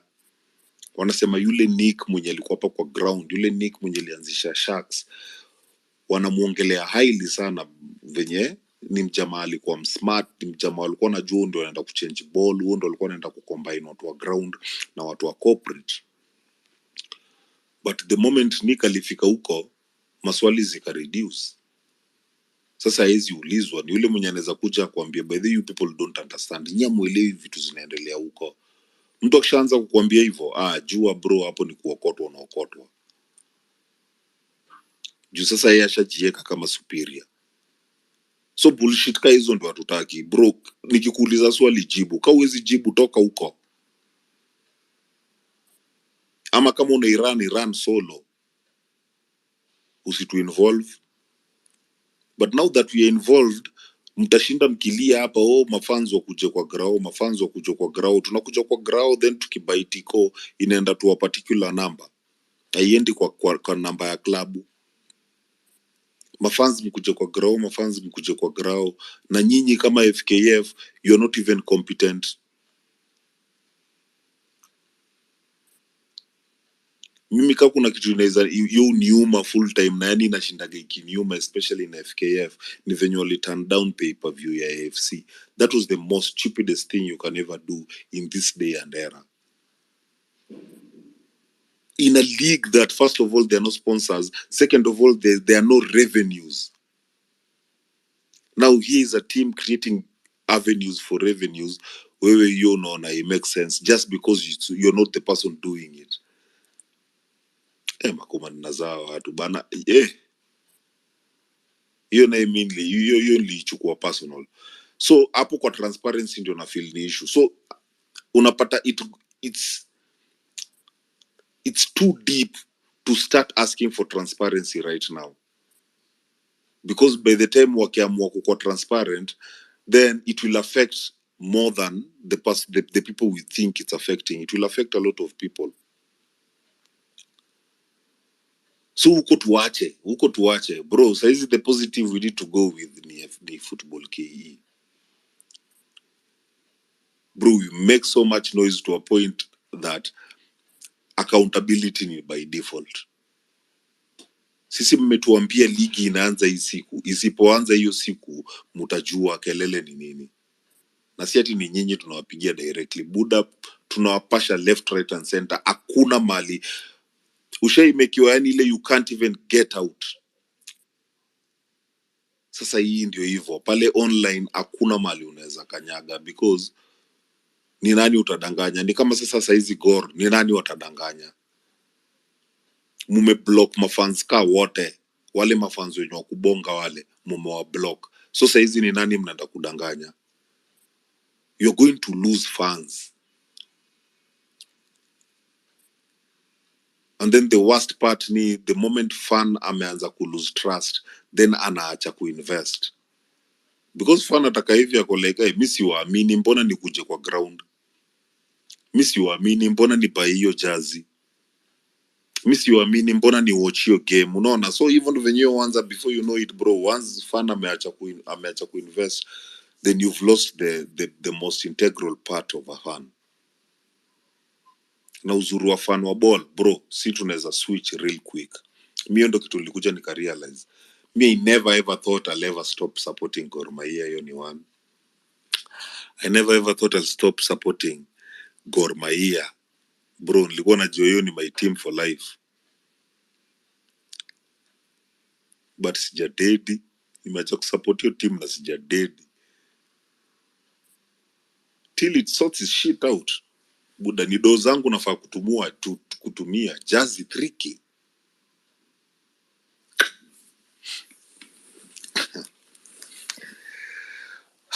So yeah, man. Mpaka pandi hapa juu. Alafu Unajua pia akumushadha na tunaona venye Waluya wanasumbuka leo, so I think uko ushagoa huko watu West tunasema marafiki FC na kwanga Nyeri ama ni Meru. I think ni Meru, si ndio? Nyeri. Yes, Nyeri. Yeah, nimeona pia wao kuna friendly kesho na Police FC saa 9 Kinungo Stadium. Hawa se kwanza ni timu moja useless sana. Walikuwa na game na Ruare FC alafu waka cancel derby. Na mimi kivyangu suspicion yangu wali cancel derby au marafiki wapatiwe points kwa sababu hao ndio number 1 kwa hiyo ligi yao. Match fixing hapo hivyo kuna venye ilichezwa.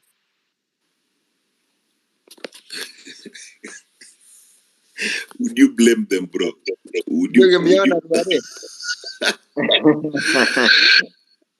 Man, game ni watch bana. But let me tell you, kuna msema hapo hivi manze, hakuna kitu mbaya kama walkover. I swear I wish people knew za zile timu ijatokea, ndio watu mnaboeka. Hiyo game ya Ruare, like people have been speaking about Ruare na marafiki. So even mimi manze niko pale na Google tu nasema hata kiongea Kikuyu ni sawa tu bora mimi na watu. Kiplimo unaongea story ya Wokova na mlituleta wakiwa nje imejaa matope Murang'a Sales mkapewa Wokova point 3. Ama unadhani tumezaa? Bro. Kanyaga. Toka boto kwa bwana. Unajaribu kutuambia Wokova hapa na mlitupeleka wakiwa nje imejaa matope mtaka tuchezea hapo mkapewa points Wokova. Don't talk about Wokova bwana. Don't talk about Wokova. Mulianzia game njiani after mmeona tumeanza kuwagonga second half kiwanja iko inachezeka si ni ile yenye mnafangianga na duster ni kiwanja ya matope mnaanza kuboka maji ya matope na duster. I think we don't know mcheze game daytime nani angewataka haya tukawapeleka St Sebastian mali grawi kofiti mkaguziwa mpaka ukapata hakuna mpira mmoja. Sasa ungebeba Wokova huko pia. Watu uziongelea Wokova. Kiplimo mute. Gari ilipata poto hata wakaumizika hapo. Mute mic yako. Unasema aje? Niaje. Nilikuwa nataka kuwa correct about hiyo marafiki ya Ruare fiasco. Iko exactly ati Ruare wame cancel derby ndo marafiki wapewe point. Actually they don't see eye to eye wote wawili. Management zao mbili zinabishana over basically everything. So what marafiki wanted to do, marafiki wanataka hiyo derby ichezwe ikiwa dead rubber fixture. Wanataka ichezwe when marafiki has already qualified kucheza playoffs za Division 1 huko September. And then wanataka ikichezwe hivyo kukuwe na politicians around wapate funding. But on the other hand, Ruare City walikuwa wameorganize a fundraiser on the same September na walikuwa wameita some few government officials. So unachiki wao kupeleka hiyo game huko September itaclash na hiyo event yao ya fundraiser. So Rware opted to say that sisi kama derby ichezi on Sunday, it is never going to happen again. Juu wao wako na program yao already, a ready made program. So marafiki ndo walileta the whole problem hapa. Marafiki kama unataka game ichezwe ikiwa a dead rubber fixture, hiyo si match fixing? Ni fixing to some extent. Yeah, ni fixing to some extent juu ni kama wataki to struggle kwa hiyo game yao. Yeah. Correct. Hizo zingine zote ni side show. Hao watu ni match fixing. But history ya match fixing bana, kwanza especially ya Wokola. Mimi manze, I think kama klabu anaweza tokea inafatia hata inabaniwa kabisa. Hata ile hatuzui kupeana sport yao. Wanapewa fine nini? Hata wako eliminated bana. Cause zingine hizo kama kuna game yenye ilikuwa Migori Youth wakicomplain, by the I felt for them, akina Migori Youth na Mara FC. Manze mnaona tu game inakuwa hivi, ingine 7-0, ingine walkover. So at the end of the day, unajua game ikiwa na walkover, I think walikuwa wanapeana 3-0, so na hiyo timu nyingine ishagonga timu nyingine 7-0. Imagine manze vile mnaumia kuliko labda Mara uzuri tunaangalia walkover. Ngoja Kiplimo mic yako inakuwa na feedback, mtu asiongee. Uzuri tunaangalia story ya walkover na fan wa ile team ya King of Walkovers ako hapa. Omondi Winston, Kisumu All Stars is the leading team in giving walkovers. Omondi Winston, una yapi ya kusema? By the good before Mondi ya bonge, nilikuwa nauliza hiyo account ya Gor huaga inamanajiwa na mdema ama nini? Juu naona nikawa umeblokiwa, Felo ameblokiwa, Felo ndo ameblokiwa. Mimi sijablokiwa mimi na Gor. Mimi sijablokiwa ba. Acha Winston. Oh God, vipi? Poa sana. Niaje unasikia story hapa ni walkover na nyinyi Kisumu All Stars ndo the Kings. Wakupeana walkovers. Sumata niliona wanafanya trials. I think ni this week. So I think players wametoka nini. Unajua pia club haina do. Jisaidie wenyewe pia. So nasikianga discussions zenyu by the ni vile nikilogin na laptop as in sionagi mali mic iko, so hata sijui, so hadi ni login na simu. Ilikuwa nataka kutoa hiyo point. Kuna malidizo alikuwa na bonga about hiyo ni historia next season FKF nini. Hapo ndo nilikuwa nataka tu donate, like na feel my fans wamefanya their part, like unaona stuff mnafanya the campaign whatever in other fields, like watu wanalipwa kufanya hiyo kitu, but unaona huku ni mafans wamejitolea nini, mafans wanaenda game, mafans wanaenda, like mimi naweza sema through the campaign at least nimewatch more games than if maybe akungekuwa na such a thing. Like nakumbuka zamani nilikuwa tu naenda kuwatch Kisumu All Stars, then ukuja online unaona watu wako Kasa, like watu wako Complex, like watu wako whatever Police Sacco. Yeah, so such initiative ime play a big role. Hadi sahi nimeona hii shule inaitwa Jagoro Sare, like iko kwa trending hadi sahi. Si rahisi kwa hapo hadi this time, and it's because of people are talking about it. People are talking about the school games. People are talking about the transfers. Juzi Tyson alikuwa na trend or whatever. And the clubs, I'm sure they are seeing it. FKF, I'm sure they are seeing it. So the fans are doing their part. So it's just up to the clubs, not the FKF itself. Like it's so embarrassing. League iko almost kuanza, players washaanza kurudi for pre-season. Atujui ka game itakuwa streamed, atujui ka league iko na sponsor, atujui kama teams zingine hazina homes, hazina stadiums zao. Gor na FC hawana, so hata sijui vile wata operate. The clubs hasija communicate. Vile tu mmesema admin wa Gor ako too lazy. One post per week, kitu ka hiyo. That is too lazy for a club like Gor Mahia. And I know one on hizo complaints zenyu, hata that's why our block maybe, but it's something sijui, I feel next season itakuwa a big season, but it will also depend on what the clubs should be doing and what the federation or KPL or FKF, whatever they'll be doing for the league. Because if ni mafans, mi nafeel hata as at now, mkistop kuongelea, already the message is out there. Like, people should go to the stadiums. Siku hizi at least naona hizi stories za hooliganism, as in watu kubring hizo convos. Siku hizi mtu aweziongea tu fua like, oh, usiende stadium kuna vita, usiende kuwatch gore. Why is there no such a conversation? Because mafans wame sanitize yo like yo agendas. Mafans wamekuja cleanse, but bado hiyo stuff ya hooliganism iko kwa watu.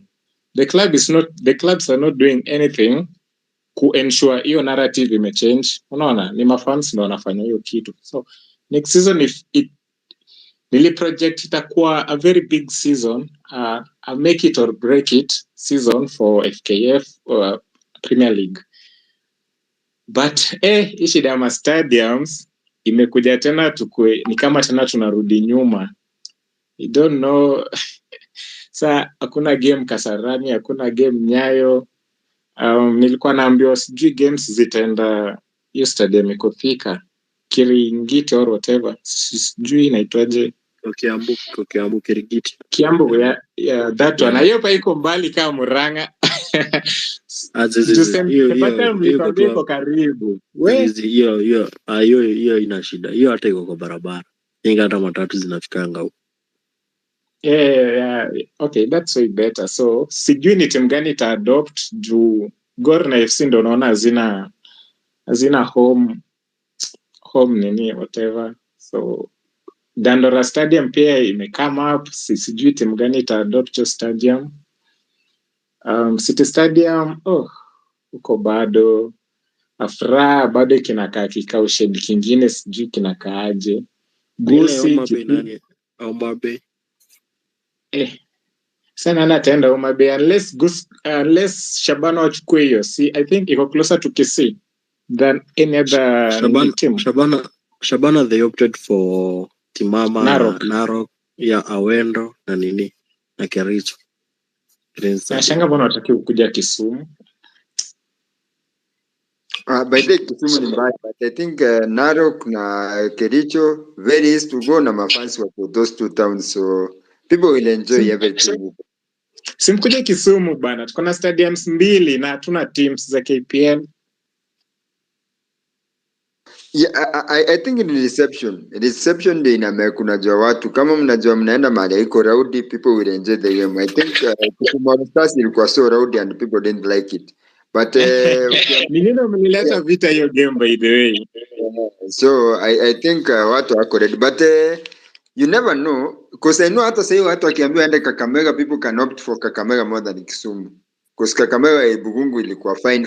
Any game ilikuwa pale ilikuwa always enjoyable.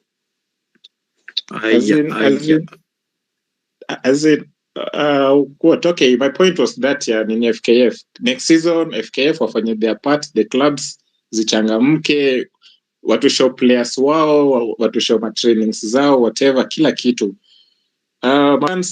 Tutaendelea tu, si atuchoki, like kukutwist ni bure, you just need data and that's it. Information iko all over, transfers, kila kitu. And tumia ya local, si lazima hata ununue data. Exactly. So tuendelee tu hivyo, tu supportiane the YouTube channel. Watu wanafanya analysis, watu wanaandika articles, kila kitu. The players, any player kwa Twitter account, akona Twitter account, just engage him or her, like kumrushia hapo message like encouragement, like say hii game ulicheza fiti, next game ucheze hivyo, like support the players, that's it. Our players najua wana go through a lot sometimes, so like akiona message fulani hapo kwa nini anaweza kuwa like like niko na mafans hivi, kumbe like kuna msewa ananiangalia kwa study, then at least sahii niko mahali naweza sema nikienda kuwatch game ya Bidco nitaenda kuwatch itaje Mwaura Junior ule, nikienda kuwatch Ulinzi nenda kuwatch Birgen nenda kuwatch Maina FC Leopards maybe and then you watch kina Washington, like at least kuna huyo player unaonaga page yake nini, so uko like that player namjua, unaona, so it's a good thing pia players kukuwa na account. Shabana at least utasema kuna okay, Shabana nani Sahi Mrangasil kuna ukienda batu ametoka ukienda kuna kuona Balezo. Tusker sasa unaenda kuona Fabian Barthez. Ukienda kuona Exactly. Tusker sahi. Yeah, exactly. So ni hivyo tu, si tuendelee tu hivyo. Mimi naona mko poa, as in tuendelee tu hivyo. Everything will be okay. Aya, thank you. Anto, niaje? Poa sana. Mi niko na vitu mbili. Moroni Youth is back in the KPL. Number 2, inspection ya mastudies inaanza kesho, so let us hope for the best. Na nimeenda. Aya, fellow niaje? Sayari.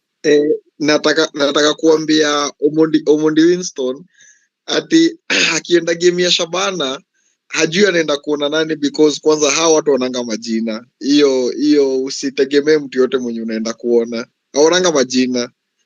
Kitu ya pili ni issue ya Wokova.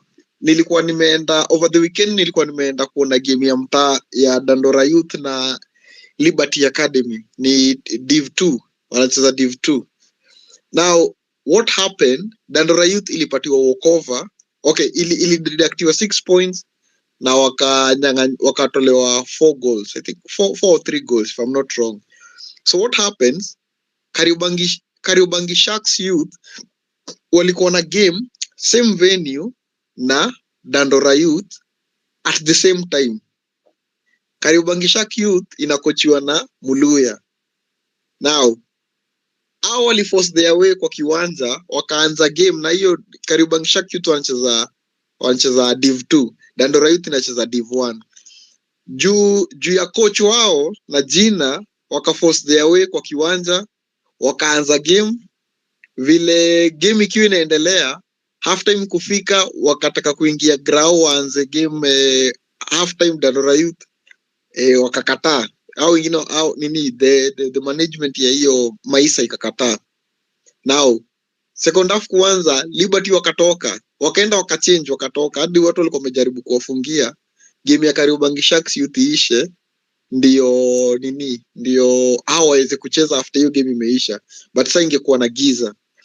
Now through hiyo confusion wakanyang'anywa 6 points, sasa wamerudishwa hadi relegation. So this issue ya pitch, hata nilikuwa nawaambia tukiwa kwa ground, the day Dandora Stadium itafunguliwa, kila teams za KPL vile saka sana Nyayo imefungwa, kila teams za KPL zitakuwa zina compete for hiyo kiwanja, because there is no way hiyo team itataka kucheza hapo na Kariobangi Sharks inataka kucheza hapo the same time, how wapati hiyo priorities. So hizi some small mistakes kama hizo za Wokova, unapata Division 1, I think Division 1 team kama 7 zushukishwa chini. So the point ukiwa there is a difference, hata kama ni ya 1 point, unapata hiyo 1 point inakurudisha like number 10 kurudi chini, unapata already uko kwa hiyo region ya relegation zone. Next season, hii season inaanza, okay, teams za Premier League zinaweza kustruggle that much, because how do watapatia priority, but now other lower leagues zenye zinatumia same stadiums zita struggle sana, kwa sababu teams za league ndo zitapatia priority. Sasa kama Mtoyo imechezewa, imeharibika, haiwezi chezewa, hata sijui ni aje wanakubali ingine chezewa games za NSL. Ni tough, lakini inakaa ile kiwanja ya Ruaraka ni iko na patches everywhere. So hiyo issue ya stadium ita lead to a lot of walkover next season again. Ni hiyo.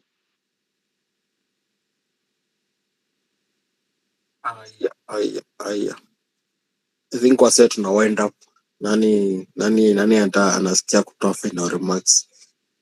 Wacha mimi niondokee bwana, nikisema at the end of the day we need to work together. FootballKE manze imemove to greater heights. Mi naonanga pale na kaka reminder nikumbushe watu wameanza space, and that's another key milestone. At the end of the day, we want to see football grow into a better standards. My key thing for the next season manze, anybody wale mnajuana na clubs, kawa ni fan wa Ulinzi, angalia watu wako na kamera bana, at least hata isikuwe ni best yako, those people help a lot. So angalia watu wenye wako journalists wapata at least entrance, and sure just to make way for them. Wajaribu kuwapea even vintage points wanaweza kaa wakitusukumia game. It helps a lot bana, kuliko muache huko nje ama wakisumbuliwa. You know, some of the stewards wanakuanga wabaya. Sitaki nianze kusema ni club gani inajulikana kwa kuwa na goons wanasumbua watu. Sema tu kama ni goal. Manze, especially goal, mi sitaki hiyo story bana. Mi naonanga pale Shabana, at least the one key thing yenye tunafaitia always bana, security of those guys is key. Wape tu space yao, hata watu wanajua hawaekangi seats hapo, na iko huko kwa VIP kwanza, huko mbele hiyo space inaachongwa hivyo, hata iwe ni nani yako. Hata niona day yenye Kandira walikuwa waliacha hizo the last like 2 meters, wacha wakaa hapo. Just ensure, tell your team stewards, peana space bana, because at the end of the day, these are the people who give us the news, will give us the best picks, will give us even the something maybe you will need a clue of what to be done. Ni wow. Other than that manze, endelea kuhakikisha hii space isonge mbele. FootballKE huko niliona leo Mondi ametundia poster pale 1000, kesho tusonge 1010, tuone vile tunaenda. Yeah, good work.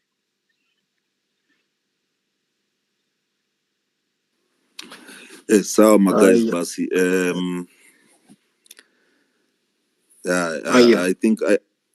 I think tumeexhaust ama got kuna kitu unasema? Yeah, mimi nataka kusema tu watu wa follow pages bana, Twitter, YouTube, kila mahali, FootballKE kila mahali. Links ziko hapo juu, unaweza pitia page ya FootballKE, niliziweka zote ya Twitter, TikTok na YouTube. Watu wa follow pages bana. Good. That's Good. Ya mwisho. yes.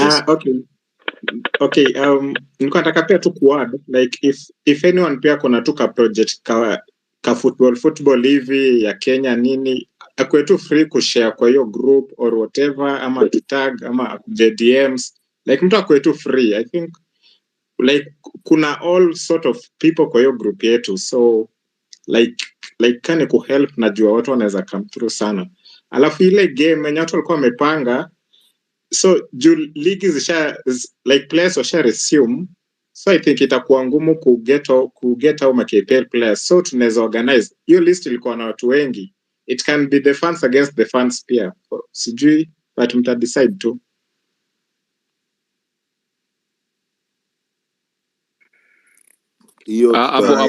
Hapo Omondi Winston, unajua unafaa ukumbuke kuna hapo kwa tuseme ya kubuild team kama hiyo, kuna wale wenye watakuwa bado ni mafans, yani watakuwa mafans wa wale fans player wenye watakuwa wanacheza, so watu kama kina Dizo wao watakuwa tu mafans. So I think tuko wengi but ma players ni wachache. Players washarudi pre-season, si kwa pata itakuwa ngumu. Hayo nao ni ngumu, sidhani tutacheza against players wa KPL. Washarudi pre-season. Wacha numso wa Kakamega huyo ajelewi huyo. I think pengine tuwatafuta waki-break for hizo ma international ama manini, but for now kupata players ni ngumu sana. Players washarudi tizi. Kama saizi unaona kama tuna rely on people like Nemwell, bado unatafuta players hiyo. Please accept the standard. Nakumbuka yeye ndo alikuwa organizing wa kwenda Murang'a. Wasena washo hiyo Murang'a Hatungeenda Kimbwa iko. Stai samea Nemwell by the way. Hiki kifala kilinifanya nimekuja na kuambia na ngoja kuanzisha psychiatrist. Kumanda zake atashiki simu. Mi hata siwezi kama amini hata Nemwell. kama In fact, hata hata kama nikiona Nemwell hata na dem kama yoyote, nimejiambia hata nikiona kama Nemwell na dem namrusha. Sitaki hizo hata ujinga. kama hata kama niliwachelewesha, at least ni deliver ba, Awe ndio. pia usianze. Ukichelewesha Pia lakini usianze bro. Usianze. Tafadhali. Wacha tusikie. Haya, Wacha tusikie Top Dog hapa before tuende kwa Mbakaya. Top Dog.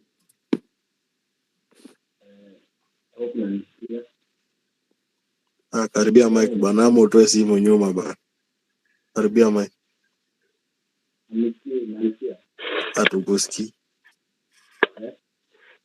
Hatukusikii man, hawezi kuwa unaingia space na earphones za koja ba, Unaongelea kwa hatukusikii. mtungi.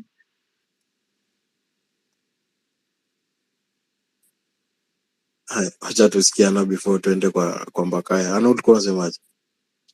Actually point nilikuwa nataka kumake ni ya kutafuta players during the international breaks. Tuko na schedule ya tunakuaga na schedule ya season, so tunajua siku international break itakuwa, so tuko organized before then. Juu apparently kitu ili happen na hii game yetu ni ati hatukuwa organized hata kidogo, hatukuwa jua hata kama tutacheza, hatujaipatana, so tuko organized tukijua game ni date hiyo day ya international break tu, juu players watakuwa free by 10 and hivyo tu. Haya, sawa. Senior Master Bakaya. Shindo mneti. Wajamaa Bakaya. vipi? Kwa sana Mkoaje? kufiti kwanza. Shindo I mean, mneti. kwa salama. Good to hear from you guys. Shindo Muneti, indeed. Maisha si mbaya. Yenyewe nimeona shabiki Kiplimo watetea Shabana. Boss, keki mnawekaje sura ya politicians? Hata kama mko na mpango bwana. Sura ya politicians. Hey. Alafu hiyo historia ya kusema ati Shabana ina make homecoming. Kwani ni kama ile story yenye tukiwa watu wengi kunasikia kuna vijiko za wageni. So inabidi utoke kwa gate urudi ndio mkule kama wageni ni.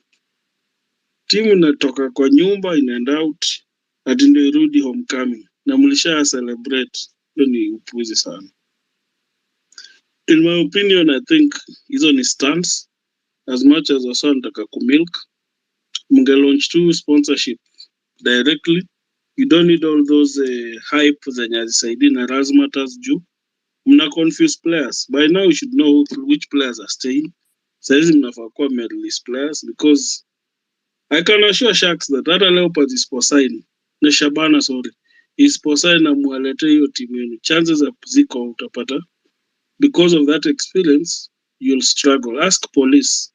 They had it rough. Kama wangefanya ile mass recruitment last time, wangeumia sana because their first season waliseviwa sana na nini na COVID.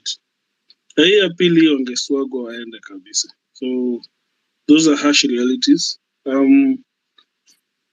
I was in Kakamega, and the tournament ilikuwa tight. I think they say lightning doesn't strike twice, and Musingu saw that. Shanderema ikawachapa. They played a good game. I know a lot of eyes are on Mark Shaban, but I think for me, my key players are the goalkeeper. He just needs a bit of working on. Maybe he's not such a good ball player currently, but he has good control and everything. Then kuna Madada na Collins Kati. Those are the engine of that team. Ukiwatoa kwa game, then so I think it will be a competitive one. In my opinion, looking forward to seeing. It's just a shame that the tournament inarashiwa. We were having 8 slots, but it would have been nice to see each county or each region sending 2 teams. Ndio zinakuwa like 16, just to bring out the best. But I think SSA have their work cut out. So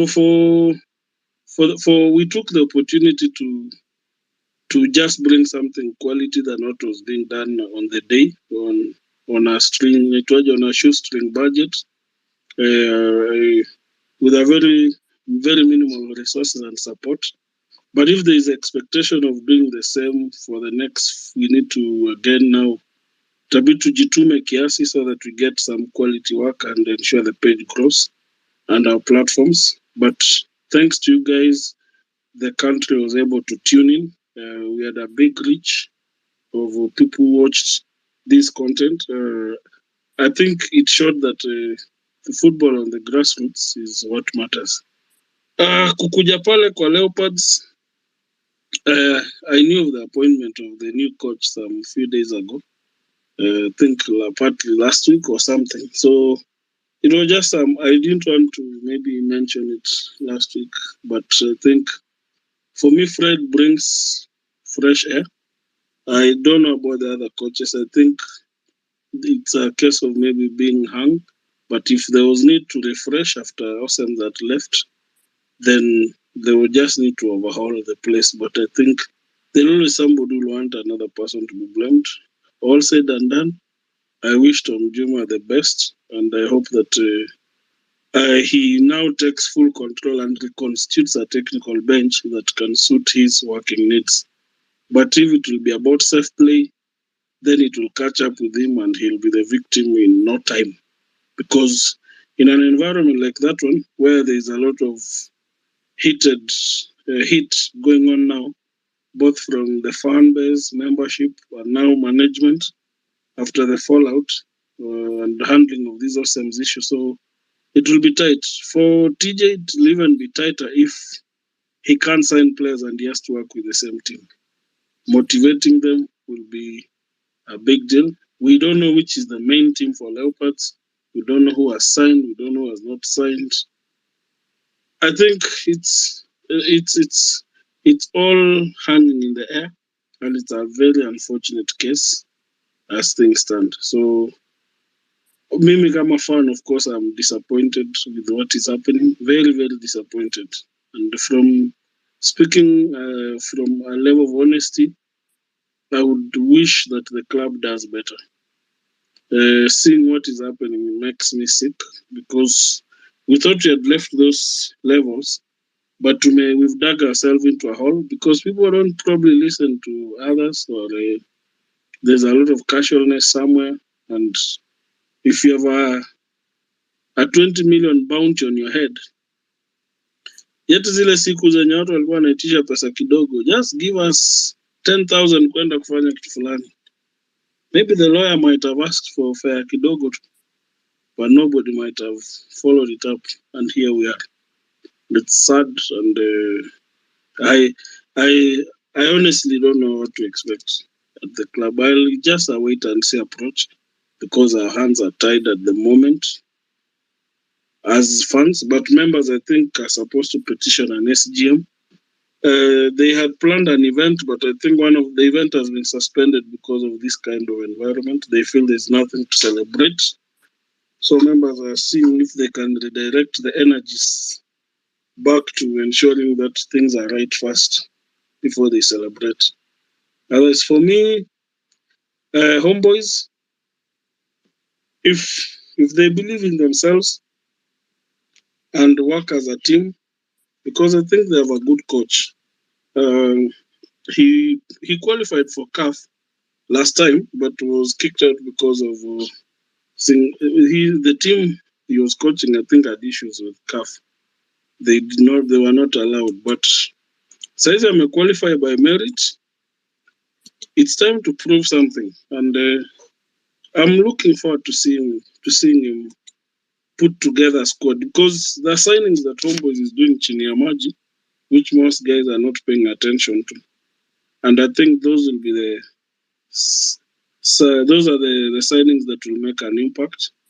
They need another goalkeeper. They only have one goalkeeper as things stand.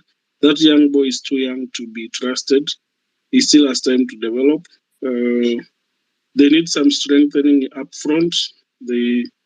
It was a case of not having very sharp finishers, so they need to work on that. And I think you cannot rule out losing also part of your players. Continental is just one thing. And if they get knocked out, remember the first round is on 19th, and then you are getting knocked out and the second one is on 15th and 25th. that weekend for August between 17th and 19th and 24th and 26th. Na signings I think zinaisha hiyo period by 30th or something. So hakuna guarantee you keep your players. The guys will play first leg and leave if they had a deal ending. So they have their work cut out for next season. But we are looking forward to see how things go. So as our representatives, definitely we wish them the best. They need to take one match at a time. It might be harder. It might be easier to deal with Al Hilal than it is easier to deal with Rayon Sports. So anybody just looking at the name and saying, Rwanda teams can easily be beaten, might be in for a rude shock, because I think Rayon have been consistent. And if you look at why they were given that position and given a bye from the first leg is because of their record. Libyan teams have been on a rise.